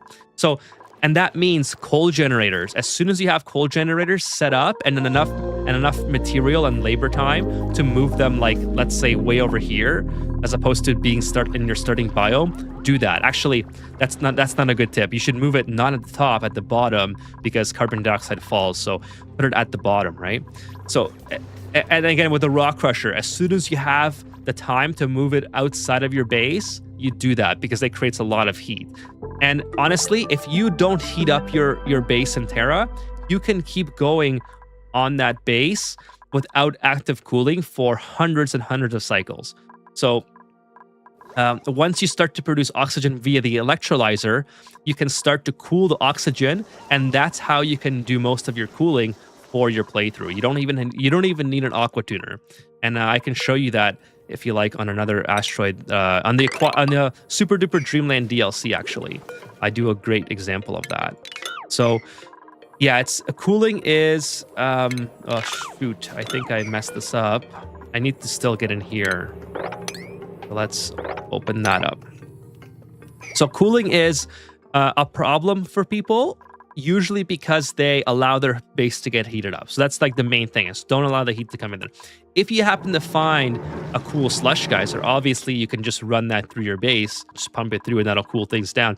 Or if you have access to your cold, like your space biome, the materials here are very cold, which you can also bring into your base and help cool things down. That's a little bit more of a passive. Like it's not really good in general to rely on that, but certainly bringing in any sort of cold mass into your base is going to help. If you're having problems with specifically growing crops, you can build a temp shift plate. So let me do this. You can build a temp shift plate made out of ice. Let's go down to ice here. Just build a temp shift plate built out of ice, and once this is built, it'll melt almost immediately, and pour a bunch of very cold water all over your what's it called, your crops, and that will help grow the crops again if you're having problems with the heat and growing crops. So those are like my top, I don't know, 3 or 4 tips on how to manage the heating aspects of it. So but anyways, thank you so much for the kind feedback. That means a whole lot to me, and I'm glad. It's always nice to hear that the videos are still, and even the live streams are still helping people. That's amazing. So thank you so much. This is the stream where we find out if Ethan is colorblind. Okay, I guess we will. I mean, they do look green. Okay, they're not very, very green, but they're like green. So we'll see. Thanks for the sip of Eska, Matsuzu. An impressive bladder you have. Now, to be fair, I'm not taking very large sips, and this is only 333 milliliters. So I love this camera, by the way. Holy, it's so much better. It's such a great investment to finally give you guys a high def Ethan and also a high def Eska. I gotta keep fixing my hair because now my hair's not in 1440p. Or sorry, 144p. Surprised not sponsored yet. I gotta email them again, says Stringer. Meanwhile, Ethan with the piss bottle on the side. That'd be hilarious, Fitz. Imagine every time I pretend there's a cat here. I'm just moving the bottle. No, I promise it's not a whole lot of sips. It's just enough sips that I'm getting my my mouth sort of like this is probably this full. So since the stream started, you guys have got me to about there. So it's almost so like 4 more sips. I think it's for sure over 3, maybe 4 for sure. Okay, let's start building these ladders here. I'm going to build. Yeah, this is probably a fine place to put the ladder. I'm gonna build this out as well, kind of like this, and then we'll go down and finally finish this up. I don't think they can get on here actually, so I have to build across. Oh, I should put that on priority 7. Okay, so what else are we doing here? Just doing this as well. So everything's kind of happening. Everything's kind of happening. That's okay. I should probably adjust this because this is going to be a problem. To do something along those lines. Somebody says, sometimes I wish I could have a save file that gets a lot of the early game done, just like bathrooms and food stable, basically. That's not a bad idea. You can totally do that. Now, I will say that I really enjoy... I should just disable these. I really enjoy that part of the game. It's one of my favorites to sort of try to be early and get things done. Like trying to figure out where things are going to go, and then having to move them as I expand the base. Oh, squash fries. Okay, I know you guys love the squash fries. I think Fitz is the one, if I remember correctly. So I'll definitely take the squash fries. Now I don't think they're gonna eat it because I have sushi rolls, but I think the Mammoths will eat it. Yeah, the Mammoths are gonna eat it. That's actually not a bad idea though, Slendy Man. It's why are they not getting the sulfur? It's a pretty decent way to play just to get, you know, your squad, everything set up so you can... But I guess the only problem is you'd have to play the same asteroid over and over, right? It's not working, but there's a separate mod called True Tiles Fixed, which is a copy of it. Oh, okay, so that's probably why it wasn't working for me. So I'm going to go check that out. Let me write that down because I really want to play with True Tiles again. So, True Tiles Fixed. Thank you for that. Appreciate your input there. Oh, by the way, chat, if you guys are here on YouTube, please like the stream. That would be amazing. Help me get into the algorithm, and also in general, it's really easy way to support the stream. And then if you're here on Twitch, please follow if you're not already followed. I play Oni multiple times a week and sometimes Factorio. I'm still learning Factorio, so it's been a process, but it's a lot of fun. So please follow if you're on Twitch, and hit the like on YouTube. Thank you so much. For a lot of streamers, for absolute sustainability, whereas you can play with just finishing the end goals and that's it. Yeah, exactly. And that's just, I think, a compliment to how well this game is designed, where you can have multiple different ways to play. You don't have to play the exact same way every single time, you know? Like, absolute sustainability is fun, but it's like, I think it's fun if you... Oh, I should take this out. I think it's fun for the first couple times, like in my opinion, like from my play style, and then I gotta move on.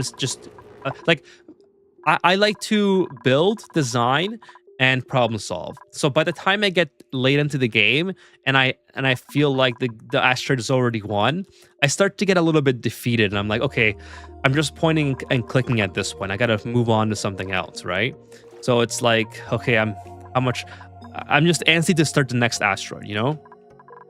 But it's definitely fun to play with full sustainability. I agree.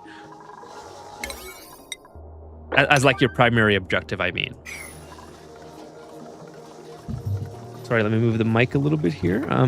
I guess the author of True Tiles does not have the time to fix it yet. I don't know. I sort of read in the comments that they were busy. I didn't know what was going on. I hope it's not a medical issue. I know they also helped play with the recent, like the Aquatic Planet pack.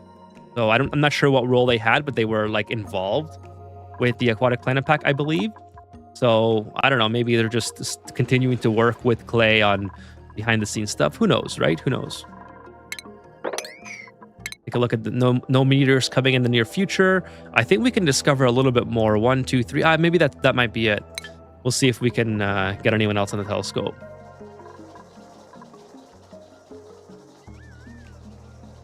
Could build some Flydos to help with supply tasks. Oh, that's true. I could do that. I don't have any infrastructure set up yet for biodupes. That's one thing I want to work on pretty soon here, is to get started with bioduplicant setup. The main reason I don't stick to Flydos is because I'm not sure if they still tank the FPS as much as they used to. I know they did improvements in the November update to alleviate that, but even though I have like one of the best GPUs on the market, I still really would just not have that. I don't want the FPS to be tanking. You know what I mean? It's just right now I'm getting 60 frames per second on like this zoom out level, and if I close that menu, it's 70 to 80. So I really like this level of snappiness, and I don't want it to get too much worse than this. As the game goes on, it's going to get worse anyways, but I want to have it as snappy and responsive for as long as possible. Sorry, did I say GPU? I meant CPU. I can't remember what I said. Okay, this is also a gold volcano, I believe. So I think what I'm going to do is start piping. Well, I guess I could pipe this up or down. I guess it really doesn't matter. Like, what difference does it make if I pipe this in here? I guess the difference would be that I would have to try to get out of this area versus I can just build properly around. Yeah, okay. So we'll take this. How do I even get up there? No, I'm not gonna do that just yet. Basically, I want to have an aqua tuner here to keep this area cold enough for the mealwood, but I don't want to start building the piping until I know for sure where I'm going to put it. That's gonna be on hold for a bit. I think Ethan would make a decent kindergarten teacher. Vitaly, you overestimate how much patience I have. I thank you, though. I appreciate the compliment, but I definitely don't have that kind of patience. Don't sleep on ice coolers, icy fan. I haven't used them in forever, Icarus. That's true. I could use them in here to give them a go again. Now, I don't need to have these running immediately. This is sort of a work in progress for the future. And I want to have like shipping set up for dirt here as well. So I want to do something like this. Actually, I can just do that now. It's not a big deal. We'll do copper, a little bit of decor bonus as well. So I want to have something like this, and then like a little bit of overlap so I can access the same materials and stuff. So something like this. Put some conveyor loaders here. Start some conveyor receptacles here. Something like that. And then also have conveyor loaders this way. So something like that. And then obviously I want to bring the mealwood that's been processed into here if my duplicants don't already do that, or fill it with dirt. So this is going to be multiple different tasks that these things do. Obviously I need some wire here as well, so we'll send all those into the ceiling, sort of like that, and we'll connect it to its own transformer in time. Okay, so one thing for early game cooling is that you have going around can be turned into radiant liquid pipes if the cooling is enough being used. Not ideal, but for early game it can buy some time. That's true too. You don't have to do things perfect. It's absolutely fine to do things temporarily and then work on them later, for sure. Okay, let's keep going on digging this out. A water loop with radiant or better pipes in a cold biome can cool your base for a while until you have machines. That's true too. Yep, for sure. Like I said, I'm not too worried about getting this set up immediately, but you're absolutely right. I could just run it like into here, for instance, and it can definitely do the job. I might actually do that depending on when I get this gold volcano set up. But here's my idea. Let me just explain this idea so that you guys, I don't think I've explained this yet. So this is where I'm sort of headed with this. So I want to have a gold volcano tamer here, which is easy enough as it is, but then I want to have an additional aqua tuner in here for cooling for the base and for the mealwoods. So the base doesn't have to be cooled necessarily, but this aqua tuner is going to provide more than enough cooling capacity to cool a large portion of this base. And in turn, I want to use it to cool the mealwoods here. So from 20 to 30 degrees is my ideal range. And then I can also extend that to the kitchen, and I can run the radiant liquid piping like through the walls and something like this. So that's kind of what I'm doing like long term. It's not an immediate necessity because I have this functioning and it's perfectly fine. It does require a lot of duplicate travel time, but it's fine for now, basically. See, I'll probably do something like this, run this down and over, or maybe run it up. I don't know yet. Run it up and back. Still a work in progress, but that's kind of what I'm thinking. I'm fixing my hot chocolate and booting Ani. Did Ethan acknowledge who was the flat truant one in his base? So I did discuss that. It's not a flat truant one, Kevin. It's Trivaldo with his allergic reactions. But yeah, there's no carbon dioxide, sorry, there's no natural gas anywhere in the base. Now we just need to buy you red lipstick to make up for the new camera. Do it. I should open a PO box, and if someone sends me a red lipstick, that would be absolutely hilarious. Oh boy, that would be hilarious. What a fraud! I request a SIP refund. Oh, sorry, Montes. Did I miss one? So 10 minutes ago was your last one. I'm sorry. I'm just getting caught up to the chat now. I hope I didn't miss one. I'm gonna take an extra one for you just in case. There's 2 sips left, by the way. So I took an extra one for you, so hopefully that makes up for it. Thanks for all the tips, everyone. You are welcome, Curls. Thanks for stopping by if you're leaving, but if you want to hang out, that's cool. Missing one private room for a duplicate. Yeah, it's Trivaldo. That's Trivaldo. The chat has collectively decided that they don't like Trivaldo, and that he gets to sleep on a stone bed all alone. So I have very passionate viewers about Trivaldo. You're not worried about the cat messing with the internet cable? It's the piss bottle. The cat has actually unplugged it before. The Aki, the creator, is busy working with clay. No health problems that I'm aware of. That's okay. So that's good. That's good to know. That was my assumption as well. I'm glad to hear that he's working with clay because that's an amazing partnership. I'm almost caught up with the chat. This is so exciting. Yanma says, on having many ways to play Ani, build research reactor was such an experience for me. I didn't expect it to be so much fun. I love the research reactor. In fact, last stream was a lot of fun with it. Sorry, last playthrough was a great time with the research reactor as well. It's always great. It's always great doing things on stream that I don't normally do because I don't play Ani offline. I might play a couple hours if I want to just like tidy up a base, like I do a lot of sweep errands and then do some stuff in the background while that's happening. But I don't really play offline as much. So like these days, especially since I've been streaming for a year now. So just in terms of using stuff like the nuclear reactor for my playthroughs, if you guys don't see me use it on live stream, I haven't used it in X amount of time. So if I make a mistake using it and you have a meltdown, that's because I'm just not familiar with it anymore. And it's like it's like me learning again, essentially live. So that's why I love doing that kind of stuff, where you can see that happen. Like, I could go offline and practice the nuclear reactor, but what's the fun in that? Right? Let's watch it blow up. I'm gonna catch up. Famous face from Ethan. I think I am caught up now. Yeah, I can't school anymore, so I'm here. Tiger says, hey, what's up, Tiger, on Twitch? What's better for heat transfer, diamond window or aluminum metal tiles? I'm pretty sure diamond is way better.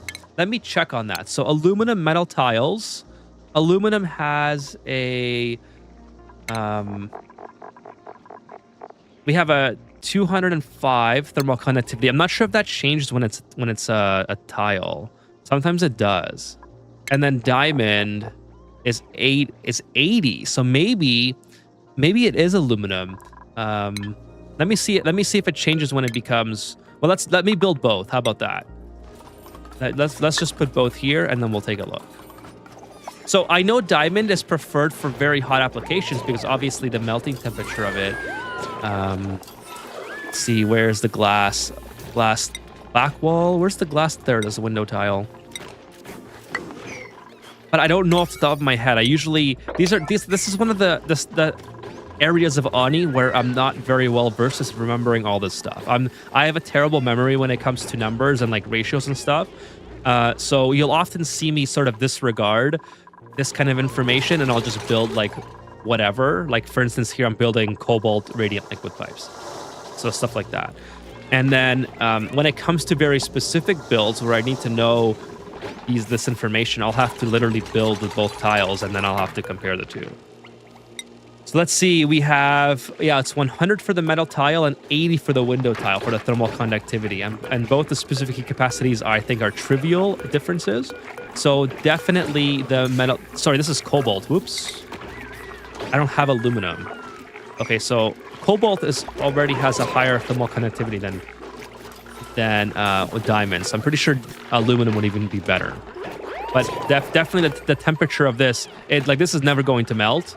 Basically 4,000 degrees, and of course aluminum would be very, very melty in the same situation. Yeah, Icarus was taken, says diamond is good for high temps where aluminum would melt. Exactly, yeah. So diamond is great for magma, basically, or anything that's higher than aluminum, right?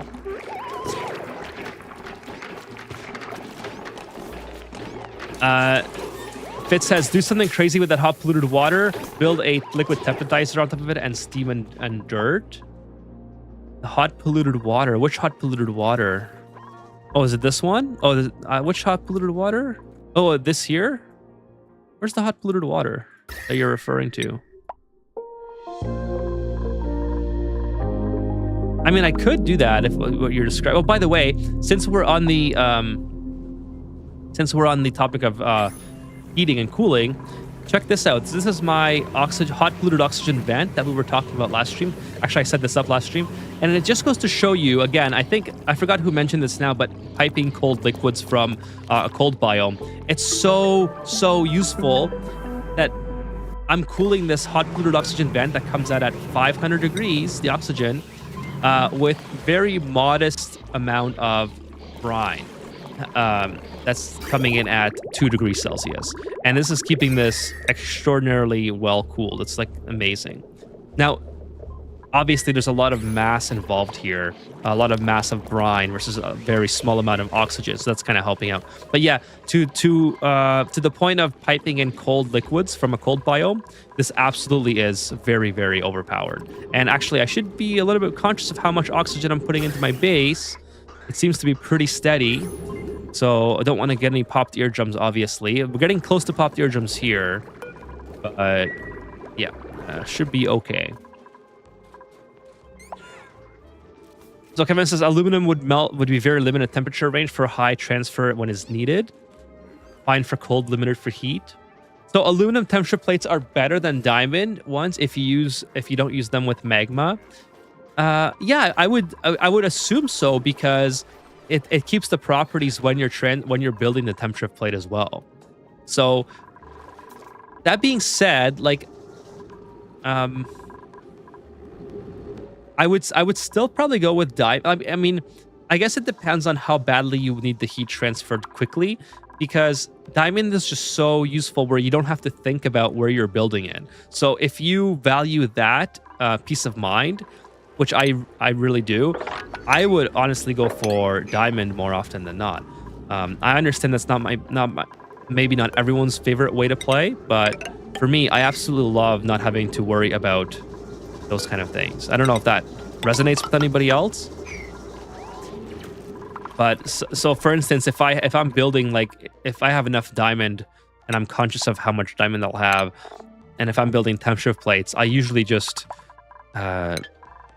just build the same type throughout, just to not have to worry about the temperatures, especially if I'm using it to tame a volcano, which is where temperature plates are really coming in handy anyways. Okay, let's go, chat. I'm sorry, duplicants, not chat. Taking forever to get this done. Okay, good news is that this is done. I can probably start making the aqua tuner finally. I have just the right amount of steel. Perfect. So we're going to, we'll loop it this way, and then we'll build the cooling for the steam turbines. I'm not going to have a lot of steam turbines just yet.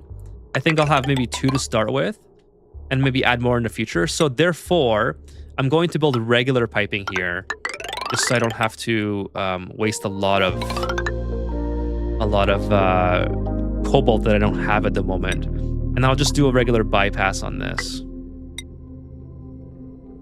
So we'll come in with, coquina is actually a really good material here. And then we'll loop it back around this way. Come through here. Oh, whoops, what happened there? Come through here like that. And then put a liquid pipe thermal sensor. Liquid pipe thermo sensor here. And then connect that with automation like that. Bring the power to it. So lots of things for my duplicants to be working on here. Heavy watt wire for the time being. Obviously, I want to have a what's it called? Transformer somewhere here. We're doing our best. We are doing. By the way, Mansazu missed a redemption for an Escub. This is on me. I'm a little bit thirsty, so on Twitch you can do, if you guys don't know what I'm talking about, on Twitch you can do like redemptions for a certain amount of, like, every time you watch you get like points and you can redeem those points for certain things. So on the Twitch side, I have people redeeming sips of Escub, which is why there's like a by default Twitch puts in like a hydrate button so you can make the streamer hydrate that you watch. Which I always thought was kind of funny. So I just renamed it to Eska, and that's where this whole Eska meme comes from, is people redeeming the Eska sips. So yeah, sorry, I was going to take one. That was on me.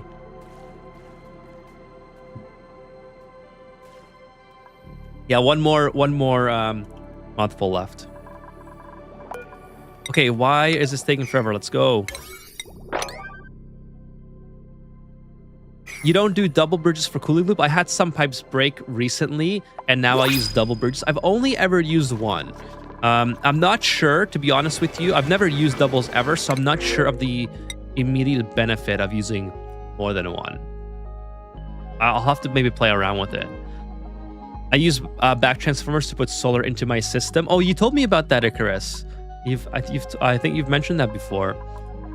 In fact, I keep forgetting, by the way, that the insulated wire exists. This would be very helpful in a situation like this, where I have I'm going to have a lot of machines working here, and I don't want to bring heavy watt wire into this area. So I'm going to rebuild that. I have to work, like, this area is still has a ways to go, so it's not quite done just yet. But I'm going to wait until I have some more rubber to build that with. Actually, I probably have lots of rubber. I have so much gum wood. I'm pretty sure I can afford to build some more latex. And maybe some phyto oil too. I have some slime now. Speaking of slime, I really hope that's not getting into my base. Any germs. See, let's take a look at the gas. The gas is looking pretty good. No polluted oxygen getting in, so I think we're okay with the slime scenario. Okay, new duplicants are available. Take the ethanol.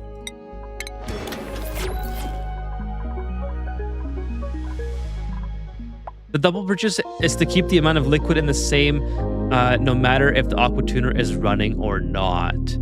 Okay, I see. So it's basically extra redundancy to make it keep going. 3 more streams for him to finish the industrial brick, I think. Well, I hope that it gets up and running at least. Like, all I need is oil, right? As soon as I have oil, I can essentially start running the metal refineries. So I'm hoping it's not 3. I mean, holy smokes, that would take forever. By the way, let's set that up as well, the bottle drainer. So that can go, that doesn't really matter. It can go to here, and then we'll get this sort of preemptively set up. Take this out. Nori has decay, that's all right. Yes, a 1 buffer tile.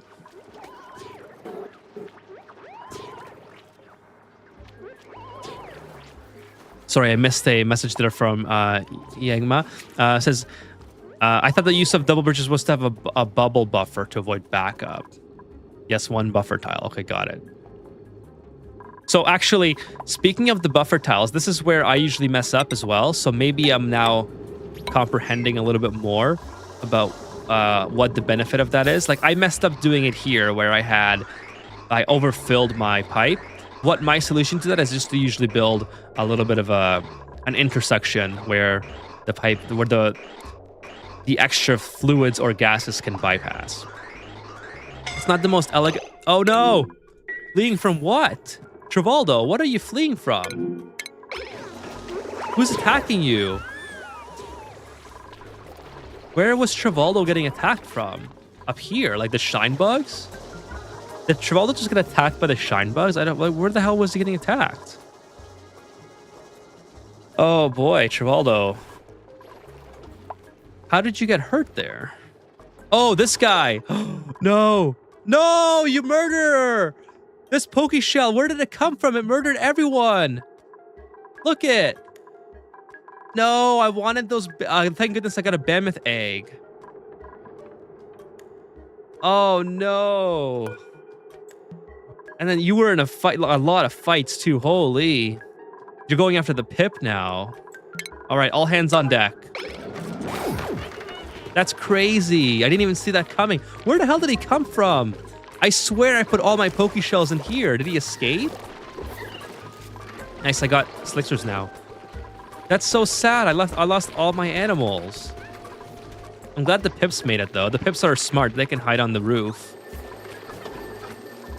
I was wondering where Travoldo was getting attacked from. That was so weird. Look, they're finally talking to themselves. Charlie and Kitty Cats.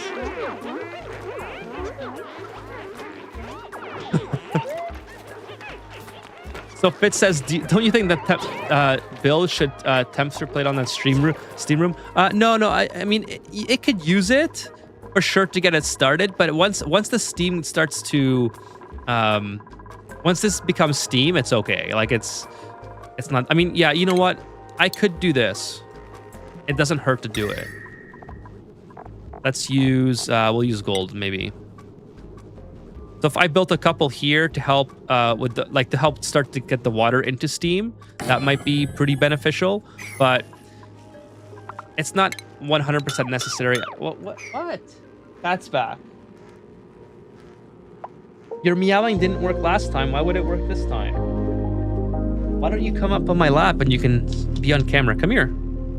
Hey, let's go. Come here, Lily. She's just prancing around. Come here. I'm gonna try to pick you up again. Here we go. Okay, we're back. Lily's back. You gonna hang out? Just sit here. Why don't you just sit on my back? Or something. The Carnage drama. He always leaves a Poke Shell in his base and plays innocent after the murder happens.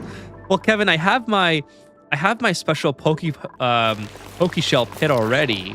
I don't know where that one came from. I swear I moved them all.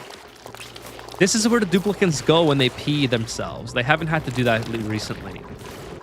But hey, what's up, Sean? Nice to see you. Welcome to the stream.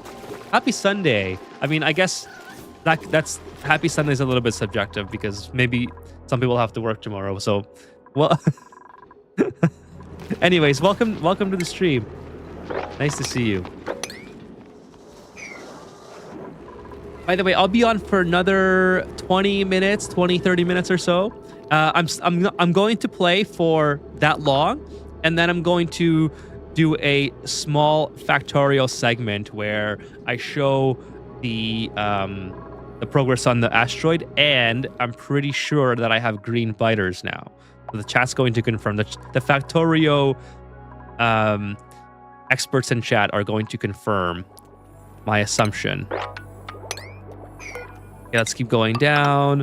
This is a little bit taking forever, but that's okay. We'll get there eventually. Maybe the Poke Shell escaped? I don't know how they would escape, though. You didn't realize the cat is just there trying to collect the past due rent. Cats are great. They don't have to pay bills. They don't have to work. They have a chef. And they get to lounge around and and do nothing all day, and be rewarded for it. The Pokeshell pit is a vital part of all my bases, says Dan. That's amazing. The cat wants to acquire the piss bottle. I know it's not necessary, but the heat transfer is kind of BS sometimes. That's just, or sorry, that's where I was. Yeah, that's where I was with this. So I always, to be honest with you, I always just forget to do it. But I could 100% help kickstart the process by just popping down a couple of temp shift plates here. I mean, it never hurts to do it. That's the main thing, right? Once this turns into steam, these temp shift plates basically become useless. I mean, I'm sure they kind of help out a little bit, but what's up?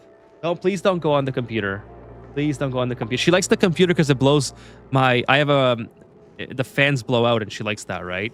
But my light is right there. Oh, she's on the computer. Okay, chat, if I lose internet, it's because she unplugged the Ethernet. All right? Please do not fuck with the cables. Okay. You can sit there and enjoy the fan and knock my light down if you want. But please do not mess with the cables. Did you move the Pokeshell egg away from the printing pot already? No, I didn't. Where would that be? Where would that be? I guess I just assumed that it fixed itself. So, okay, let's do this. My special technique here. So,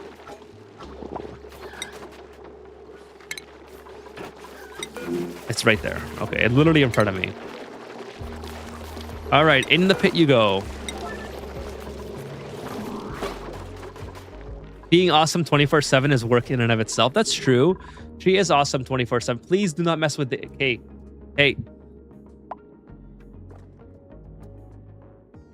She really wants those cables. Please do not... Now she's rubbing her cheek up against my light. It's gonna get knocked down. 100% it's gonna get locked down. Oh, Trivaldo's still alive. The egg is still there. Well, let me see where all the other eggs are. Oh, there's another egg in here apparently. Okay, well that's not too big of a deal. I mean, this guy's just living his best life. Okay, hey, do not chew the cables. Yeah, the light's gone. The light's completely rotated. You'll do nothing, the cat, with a heavy Irish accent. With Conor McGregor accent. That's a nice cable you have there. It would be a shame if something were to happen to it. Kevin, so I don't know if I talked about this before, but my headphones, they're Bose Quiet Comfort. So they're not wireless, which I actually don't mind. I like the wired ones, but they still require battery. Anyways, so this cable is not proprietary, but it's the inlet, I guess you could call it, for the headphones themselves is a very tiny inlet that you can't just buy at like Best Buy, or it's not easily available to replace these cables. These cables, okay, after I've said all that, it's not easy to replace because of that reason of the inlet on the auxiliary cable. I've had to go through. I've had at least 10 of them because my cats love this cable. All right, so I actually, when I'm done streaming and when I'm done using the computer, I have a computer towel that's right beside me that I lay on top of my keyboard and my cables, so I don't have to put my headphones away each time because I think that's annoying. I want to have everything just connected. So there's been times where I would forget, the one time I forget to put my towel on top of my cables, I wake up and this cable is gone. It's in like pieces. The cats absolutely love this cable, and it's like they know the day that I miss putting the table on. It is insane how... Okay, the cat... Yep, my light is completely gone now. I'm pretty sure... Oh, okay, there it goes. Yep, it just fell over. She just knocked the light over. Yeah, that's what happens when... Hey, come here. That's what happens when you're messing around. Okay, so the lights on the floor now, chat. I'm almost done the stream, so I'm not gonna go bother, like, you know, too much fix that or whatever.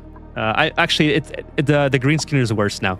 Stop messing with the cables, bro. You'd never do this.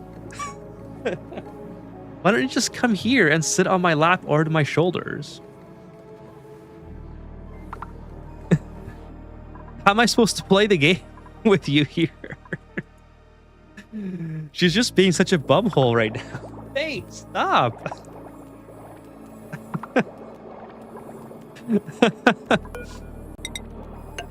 You're I have to pay attention to the duplicates and you. Cat protection towel? That's exactly what it is. It's literally the cat protection towel. But I have so many cables here, and please, no, hey, stop chewing that cable. I have to pick the light up because she's going to chew the cable. Just give me a sec, chat.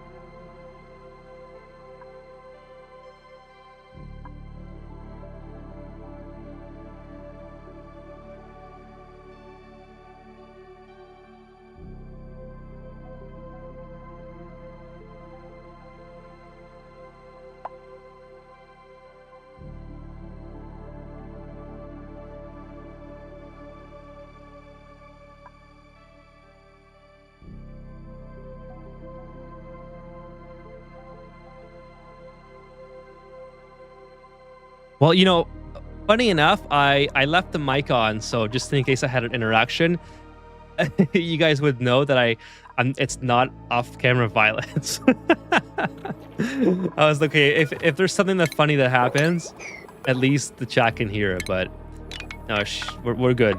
We're good. I'm almost done this build. It's taking forever, but finally, it's because I have to go so far to get here, which is understandable. I mean, I should build some metal tiles for them to walk on or something, just to make it a little faster. Maybe that's a good idea. But I mean, at this point, I don't know if it's worth it. I'm already almost done. Hey, what's up, user KC? Coral is bugged, it goes dead. Irrigation does not. Okay, so if your coral is bugged, there's a weird glitch that sometimes happen. Even if you're providing water and salt water and lime to it, just click on the hydroponic farm tile and click empty storage, and that should fix it. All right, so I should make a short on that actually. Let me write that down. Short on coral bug. I'm not sure if it's a bug or just a weird game mechanic that's turned into a bug. I guess that's considered a bug. But yeah, just click on your hydroponic, click on empty storage, and it should fix it. You gotta deconstruct and recon once in a while. So I think you would solve that by just hitting an empty storage instead of deconstructing. Insert cartoon fighting animation is a wide hydroponic farm tile. It's part of the new DLC for the corals, the gum wood, and the clam bombs. I can't believe Ethan has not yet punished Trivaldo for sending the Pokeshell to kill the other critters. Oh, that's cute. It's this guy that fell. Well, to be fair though, I mean, I think Trivaldo was more like the bell, like, hey, the notification that something was wrong. Unexpected gameplay feature. Okay, you guys can stop running on this, please. Do something useful. I guess I need to get the Aquatic DLC eventually. It's a great DLC. I think this has been the best gameplay DLC outside of Bionic Duplicates. So highly recommended. Let's see, did I miss anything else while I was away with the cat here? Cat's hungry okay, forgive us a sign of negligence. The worst of both worlds. Auxiliary cable, and it needs battery. Yeah, so it needs batteries for the noise canceling function.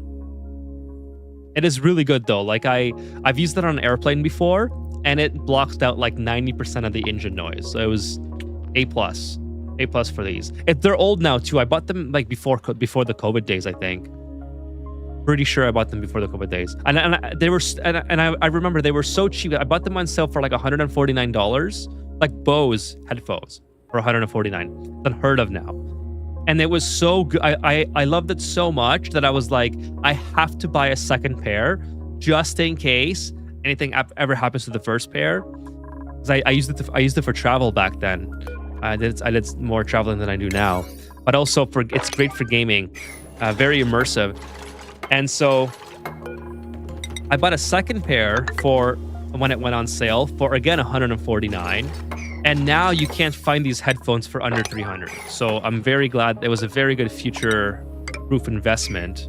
One of the best ones I've made in terms of purchasing something. Okay, we're finally at the oil chat. Here we go. Finally, let's get down in here. Get this on high priority. Sometimes empty doesn't work. Okay, so that's the only thing that I've ever had that fixed it 100% of the time. So if empty's not working and you have to destroy it, I would say, oh, thank you for the redemption. I will get to that in please don't rename anyone to not fit. Okay, I will do that.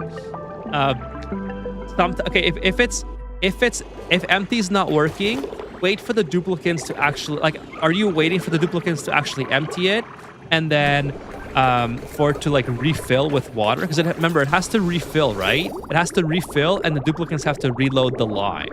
So if you're letting all that happen and it's still bugging out, then I'm not sure what to say. Something is entombed apparently. Oh, that's the meteors. Okay. Okay, so Montezou on Twitch says, please rename anybody to not fits. Okay. We're gonna rename Pay to not fits. Not fits. Okay, there you go. Eric Cartman is an expert at animal treatment at his finger technique. What? Good DLC. It is an amazing deal. I love it. No, Travolta was looking at the cards but forgot the focus shell hates everyone.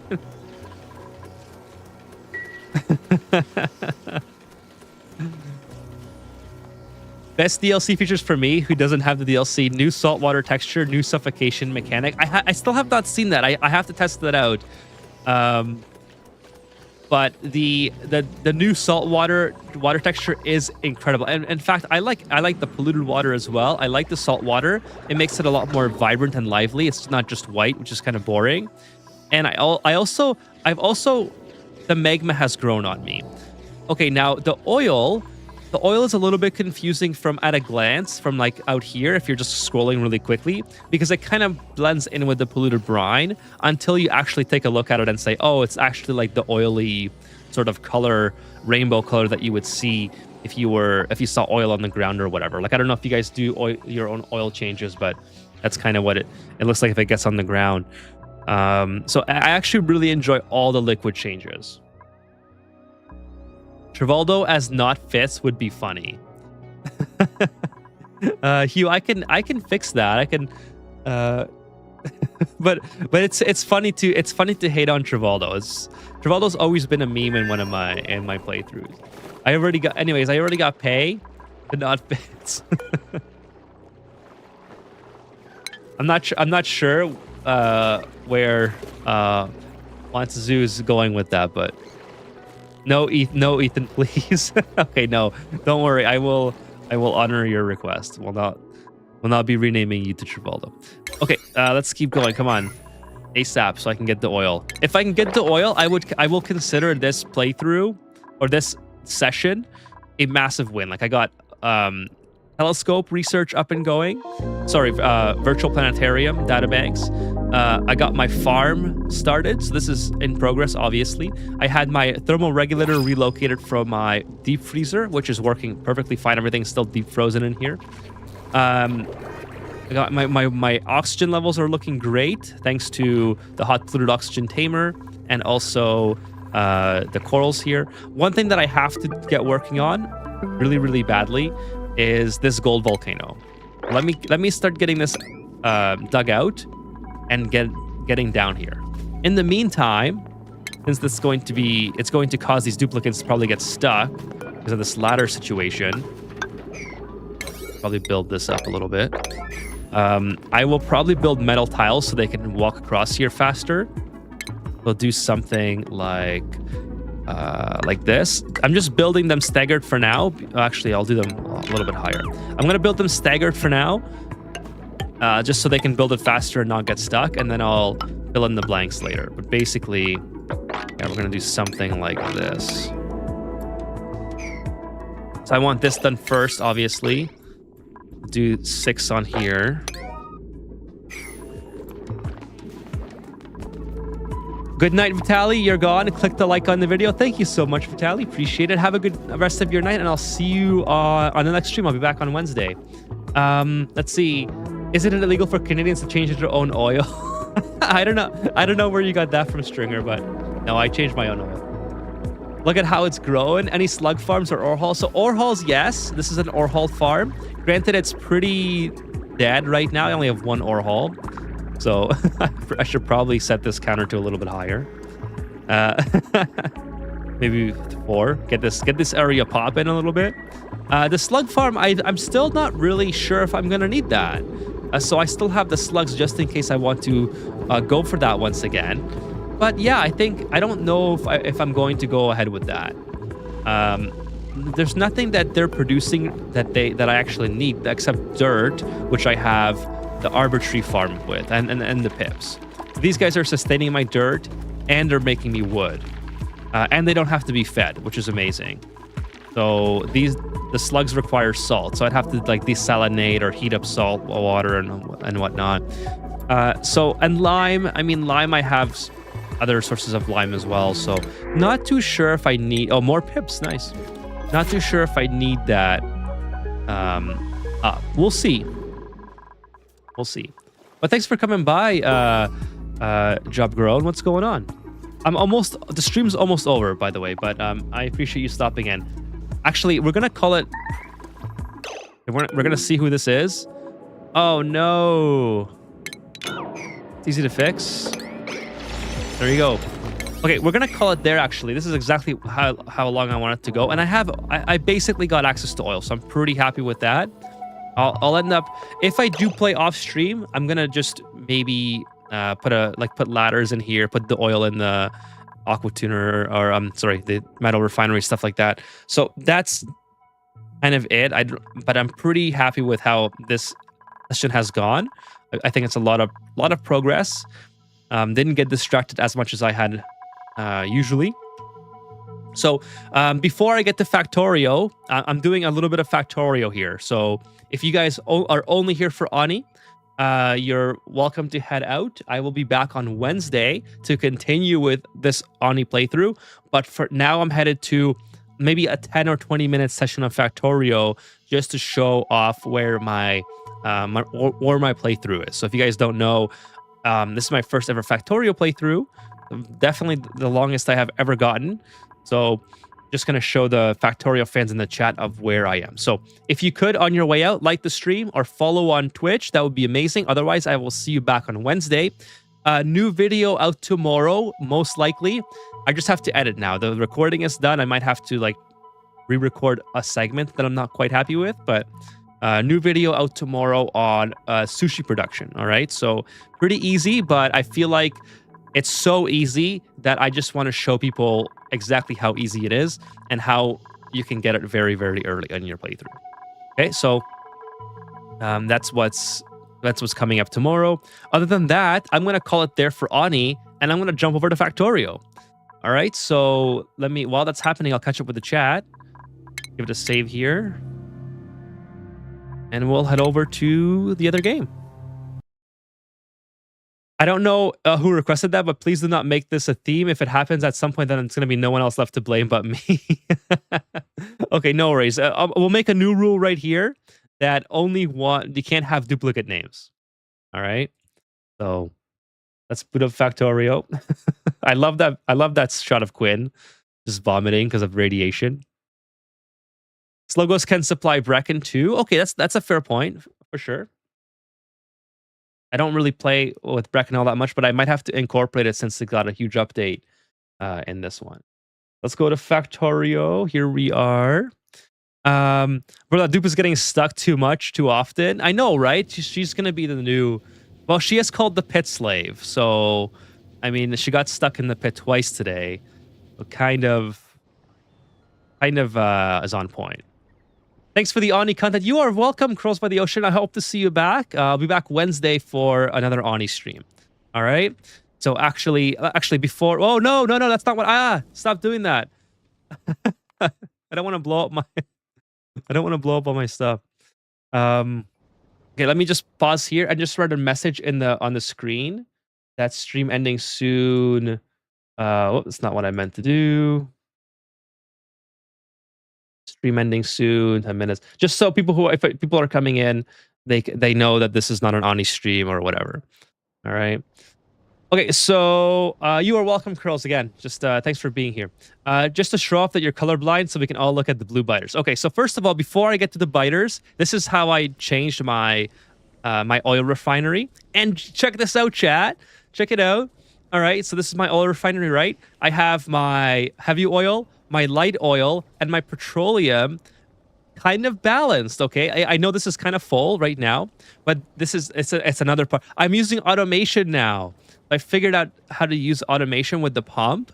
And when this is, so what I'm doing here is when this is, it's looking for 20, it's looking for 20K gas or less or something along those lines. So when this is empty, this starts up. And this is using light oil to make more gas. All right. So this is, now I've ran into another problem, and that is now I have too much light oil. But at least my petroleum gas is topped up. Like, in fact, they're all topped up, so I'm not too worried about it.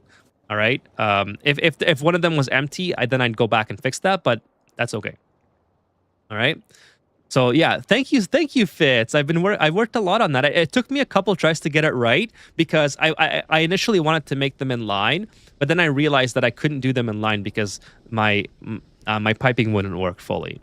All right, so automation, yeah, I got another automation set up here, and this one's set up to my my storage tank for the heavy oil. So I'm basically using heavy oil if I have too much of it to make light oil, and if I have too little petroleum gas, then I use the light oil to compensate for that. So everything is well balanced enough that nothing is empty, which I'm super happy about.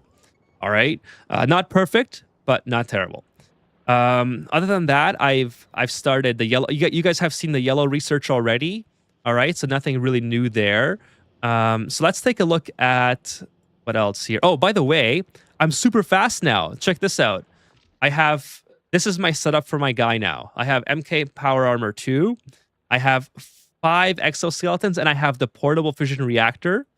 And I no longer need the tank to battle. So this is the coolest part. I now have a full arsenal of weapons because I'm so fast that I don't need the tank anymore. So let me show you to what I think true RTX tiles I see. I don't know what that means. What does that mean, awesome Julian, bro? True RTX tiles. So let me oh, by the way, I play, when I play this game off stream, I always play with like a podcast or something, so I have the sound off. So let me just turn it back up for you guys here. So you guys, it's not getting muted. So here, my copper production hasn't really changed, although I did increase the production up here. But I'm so fast now. And let me show you my new battle technique. And I'll go to where I think the green biters are. So let me know. Did I wipe them out already? I hope not. These are all blue. These are all blue. I hope I didn't wipe them out. That's kind of unfortunate if I did. No, these are all blue. There was one. It might have been a bigger one down here. These are all blue. Hang on, chat. It's here for sure. I think it might have been... Oh, is that not a green one? Look. Is that not green? Tell me that's not green. Yeah. Man, I've been missing out a lot. Since when is oxygen not included top down? Yeah, we switched games just for the last 10 minutes of the stream.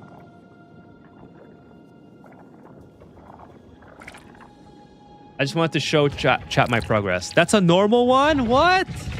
No way, that looks green to me. What are you talking about? Look, the normal's red. It's got red or brown, blue, and then green. Is it not green? Kevin says, I don't need the tank to battle because I can stop using the tank and running over my stuff. I didn't know that was... See, I knew this might have been an error on my end because I was thinking like, okay, I haven't been paying attention to the colors. So this looks green to me. Bro, you had them since the start? Okay, well, I thought I had the green ones, all right? So, and the reason why that looked green to me, or like the upgraded biters, is because I don't see them everywhere else. Like, look, I see brown and red, or blue, right? And then I was like, oh shit, there's a green one there. Dude, that's a green one for sure. Colorblind confirmed. Well, let me show you my new battle technique, chat. Since we're here. Okay, so hold on, let me get my... so here we go. We're gonna go in. And just absolutely... Look, I can run away from them, so I don't need the tank. Okay, then I can just switch to flamethrower.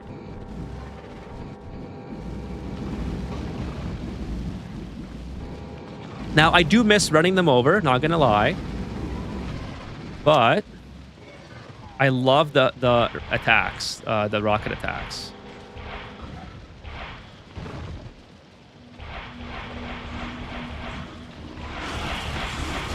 Oh, I got hit. Okay. I need the explosive, to be honest. This is a little bit too tame for me.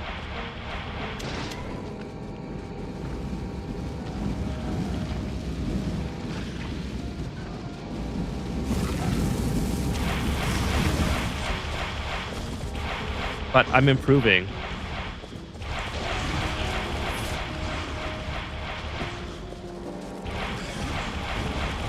Obviously, I have rockets on production now, so I'm not making them myself like a newbie. It's because most of them already evolved. Oh, okay. So you're saying that they're actually the most basic fighter type, but I'm so far into like the mid game that they're all either red or brown or blue. I gotcha. Yeah, the force fire causes a bit of problems, but you know what? They can. That's their problem to deal with. All right, so that's where basically I'm at, right? So I played a couple hours off stream. I have the other copper area set up, like I said. I needed a lot of copper, so I had to sort of increase the production. I increased the production of these as well. There's a whole bunch more electric furnaces here now. But I'm super happy being able to run so fast. Like, honestly, I should have got that unlocked a long time ago. Oh, my iron ore is sort of getting depleted here as well. So here's what I was thinking. I was talking about during the Oni stream earlier that I wanted to start setting up defenses. I'm tired of having to push them back so long. Like, it's just taken forever to do that. So especially as I get to like areas like here and here, I'm gonna have to go so far away just to keep them back that it's not sustainable, I think, as the factory keeps growing, right? So I was thinking about, first of all, creating choke points.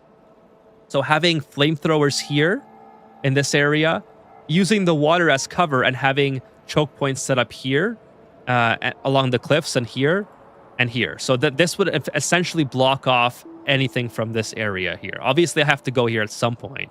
But so I would cover myself from the northwest, and then I would cover myself from the northeast by creating a choke point here. So creating a wall here and creating a wall here with flamethrowers. So that way I'm not expending too much, energy for the flame. And then I was thinking about making a bridge across here because I know I can use the landfill thing to make a bridge, and then having a choke point here as well, but keeping the bridge open for me to traverse. And then obviously having a choke point here. I don't know why I can see this. Does anyone know why I can see this? I have no idea why that's the thing. Like why is it right at the nuclear ore I can see it? I don't know. Like a satellite in orbit or something. And then obviously this area becomes a little bit harder because it's a little bit more wider. See, why is that? I don't get it. So I would create a choke point here, and then create a choke point here, and then obviously here. So that this would allow me to have all this space open without having to deal with the biters all that often. And I obviously find one way to expand and then push them back as I need to. But that's kind of far back.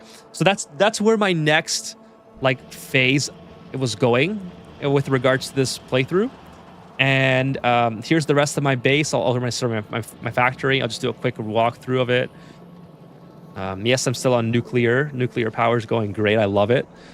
Absolutely love nuclear power. I also have way more I have the robots. Look, the chat. The robots are working. This is so exciting because remember I took so long to comprehend the robots. Well, now they're finally doing stuff. So I've set this up. I've set this blue bucket up, and this is making my flamethrower ammo for future defense missions. Now, obviously, I have to scale this up, all right? This is just to get myself enough flamethrower ammo to go battle, but I love that I don't have to build conveyors all the way here to get my, I-beams all the way from up here. I love that. So I'm really enjoying the new blue buckets or whatever. Okay, so let me see here. What's the color for the neutral wires in Canada? Because in Brazil, we use light blue, and I'm wondering if you would end up mixing them up with the ground. So I'm actually not colorblind.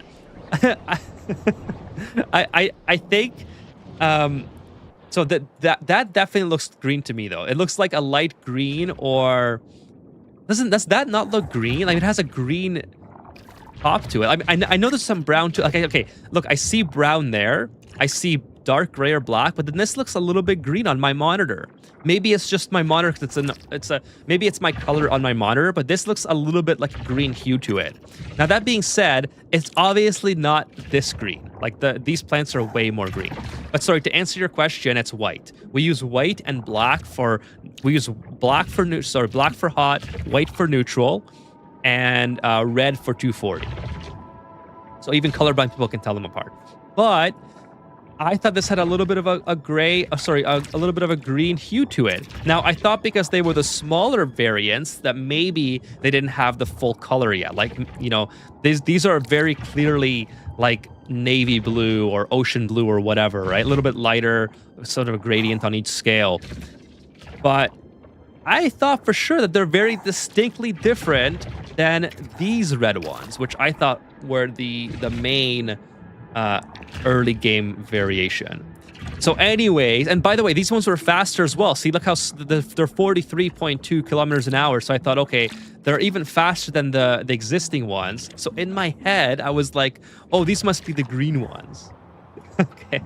So I'm actually if you showed me one of those charts, all those dots with the different colors and there's a number in the middle, I've actually never failed one, believe it or not. So I know this sounds like a hard cope, but I promise you that I've never failed one. Okay, you could also change solar panels for batteries and extra XO legs. Okay, that's cool. Good to know. Your gates are 90 degrees off. I know. So I accidentally put them 90 degrees off, and I just roll with it now. I think it's fun. I don't know why I thought that was the right way to do it the first time around, but I kind of like how they are now. Ethan, what do you do if a duplicate walks you holding a canister of 777,833 kilograms of nuclear fallout, 3,100 degrees, and starts doing the empty animation on it? Probably. I mean, shit. I guess they're gonna. I guess they're gonna blow themselves up or irradiate themselves. I don't know. That's a duplicate. It sounds like a Travoldo problem to me. That's a solid defense strategy. Oh, in real life, in IRL, well, I would just command the duplicant to do something else because the duplicants, they can't think for themselves. So I'd be like, hey, boss, take it over there. Like away from me. Satellites do that? Radar? You know what I meant? Yeah, but like there's no radar there. I don't have any radar in this area. I've never actually been to this area. So that's why, like, even in the ocean, like what, you know? The radar show on the maps every time they finish loading a chunk. That's what makes that block to show on the map. And I guess tan would be the better color, Kevin. If you ever see a behemoth, you won't mistake it. Okay, got it. So now I know. Now I know. So you guys don't see green? It must be something to... obviously, you can call it a cope. That I'm not colorblind if you like. But obviously, it's something to do with like the monitor color correction or whatever. Because I thought that was... To me, that looked green. Like not full-on green. Again, not full-on green like this. It looked like this right here. I thought it was the green shade or the green color palette, just very, very washed out. Like obviously I don't see them. Oh, I see them here. See this one? I thought these guys were.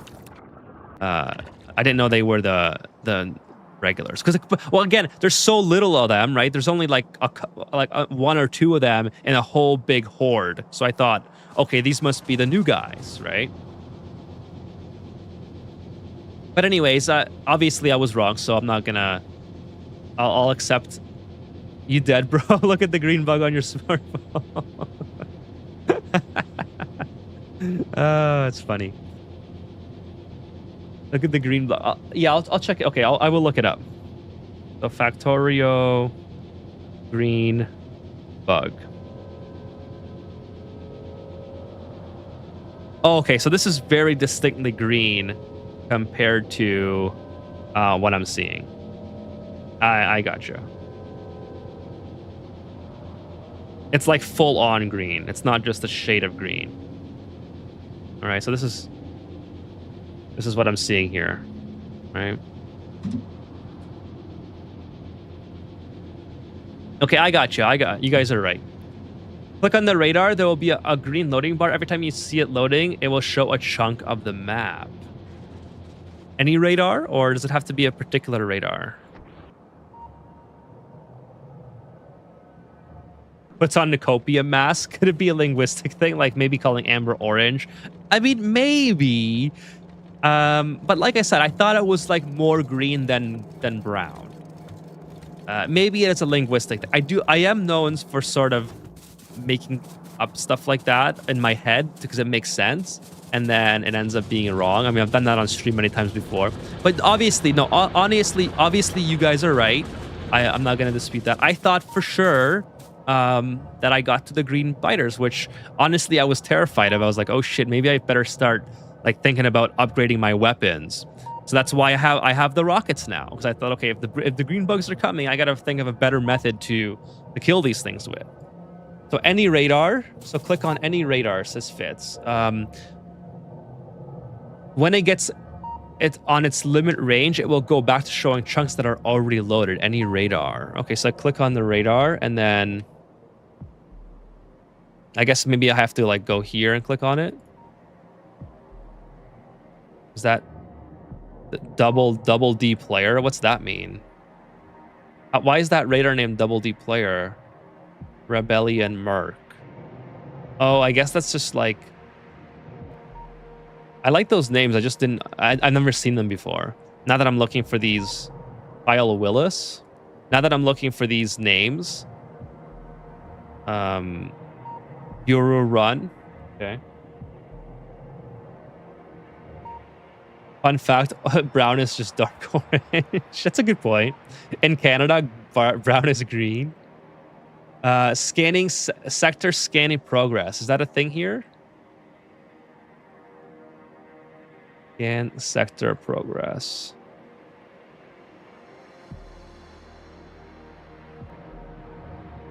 Oh, that's the thing here. Okay, I see. It's the loading bar. Okay, got it. So it took me a minute. That's just how. That's just how. They're not doors. They're dragon teeth. Yeah, fits. Are randomized Easter eggs assigned from a list of early crowdfunded backers? Hell yeah, that's so cool. That is such a cool tidbit. I honestly I love indie developers like and not just indie but like small studios like Clay and people who made this game. They have so many cool Easter eggs like that. It's a lot of fun. So anyways, this is how my progress is going on Factorio. I like this. Do you like my mess of splitters here? I love this. I don't think it's necessary to have all that, but that's how it ended up, and it works. So I have lots of green circuits being made, which I'm really happy about. I also like I had a lot of problem solving with getting the copper down here. There's a lot of copper shortages at one point. So yeah, it's been a lot of fun. I feel like I'm nearing the end of like the tech tree's almost done, right? There's not a whole lot left. I'm going to rockets pretty soon. Once I launch a rocket, the game is technically won, I guess. But the factory has to grow still. Like, there's a lot to keep. There's still a forest fire here. So I don't know how to know what chunk is being scanned. I just know when it finishes, it will show a chunk of them. Oh God, it fits. Okay. So anyways, it was just kind of fun for me to realize that's happening. It kind of makes sense, I suppose. It's kind of cool to also look in the fog of war like that. Because like I said, I've never been here, so I don't have any scanners there. Like this just showed up, for instance, right? Kind of fun. But anyways, that's that. Yeah, it's been a great time expanding and keeping my pollution in check. But yeah, it's just getting too much of a hassle now. Like every time I play, I spend a good hour like clearing out the biters just to have them come back. So I'm like, okay, I got to start setting up some defenses, and so I don't have to worry about that, So that's where I am in this game, where I'm sort of tired of going around all over the place to keep battling, especially into this area, because this area is kind of hectic. It's annoying to have to go through the cliffs all the time. I know I could just destroy the cliffs. I don't really want to destroy them, but I think the solution is just to put bottlenecks in place so I can stop them from coming in, even if it's not the whole continent or area. Even if I just put a little strip in here and only worry about like this section, for instance, and close off all these little gaps, I'd even be happy with that. But having said all that, I want to get trains up in order to move all the flamethrower ammo around. All right, so that's kind of my next step. So the next time I stream this game, that's what I'll be working on. If I finish the video tomorrow at a reasonable time, I might pop on and play. But again, we'll have to see if I get it. If once I come home from work, I'll have to edit the video, and if I can get it done quickly enough, I'll try to squeak on for a couple hours and play this game and stream it. I don't really want to stream. I don't want to play offline too much. Like I want you guys to see the progress. But there's some times where I'm literally just here like thinking, like for instance, figuring the automation out. I was just like, I couldn't get it to work, so it wasn't. It didn't click for me, I guess. I was like trying to figure out how to hook it up. First of all, I was trying to hook these up to here, and that wasn't working at all. And then I found out that, obviously I Googled this part. I found out that you can use the pump to control the flow of liquid. So then I had to rebuild my pump system. So it's just stuff like that that's kind of more... I don't think it would be as interesting to watch that I try to skip over. But if I'm going to be doing trains, I would like to do that all online on live stream, so you guys can see my progress with regards to that. All right, so I'm gonna get going. It looks like Fitz is going as well. I'll be going now. Good to see you figured out the circuit on your own. I have another for the nuclear, but you're doing great. Bye, guys. See you next time. See you, Fitz. It's a pleasure having you around as always. Weird Tokenish Figure says, then you get to Space Age. Yeah, I'll have to eventually get that DLC as well. Probably not. I want to play a couple more times on the normal one first, just to kind of get better at the start. The start was very, very slow for me, I feel. I mean, I feel like I did pretty well because I had the chat's help, but in general, I feel like I could really optimize the start, and I have a lot of fun at the start as well. So a lot of the progress in the last, I would say, last quarter of my playtime was reorganizing my current base because I had built myself into so many corners that I had to like delete, redesign, etc. So yeah, it's one of those things where I've had to. I spent a lot more time than I would have liked to reorganizing instead of just expanding. So for the next time around, I want to expand quicker. So yeah, that's kind of where I am. Let's see here. Sean says, thanks for streaming. You are very welcome, Sean. Thank you for being here. It's always a pleasure to have you as well. The start is basically the same as Space Age. Okay, that's good to know. So maybe there's a reason there to get it a little bit earlier then. And thank you to everyone who stuck around to Factorial just so you can see my progress. I know a lot of people have left already, which is fine. But I'll be back on Wednesday with Ani. For those of you who've stuck around, new video coming tomorrow.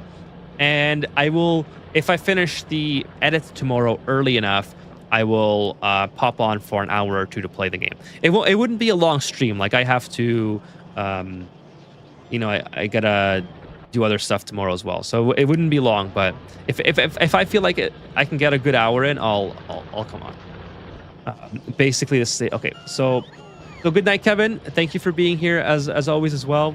Appreciate you all. And have yourselves a great... Oh, sorry, I'm a little bit off camera ever since I started leaning forward. Have a great start to your week. Stay hydrated if it's very hot where you are. I know it's going to be hot here. And for sure, I'll see you Wednesday with oxygen not included. All right, take care. Thank you for all your support.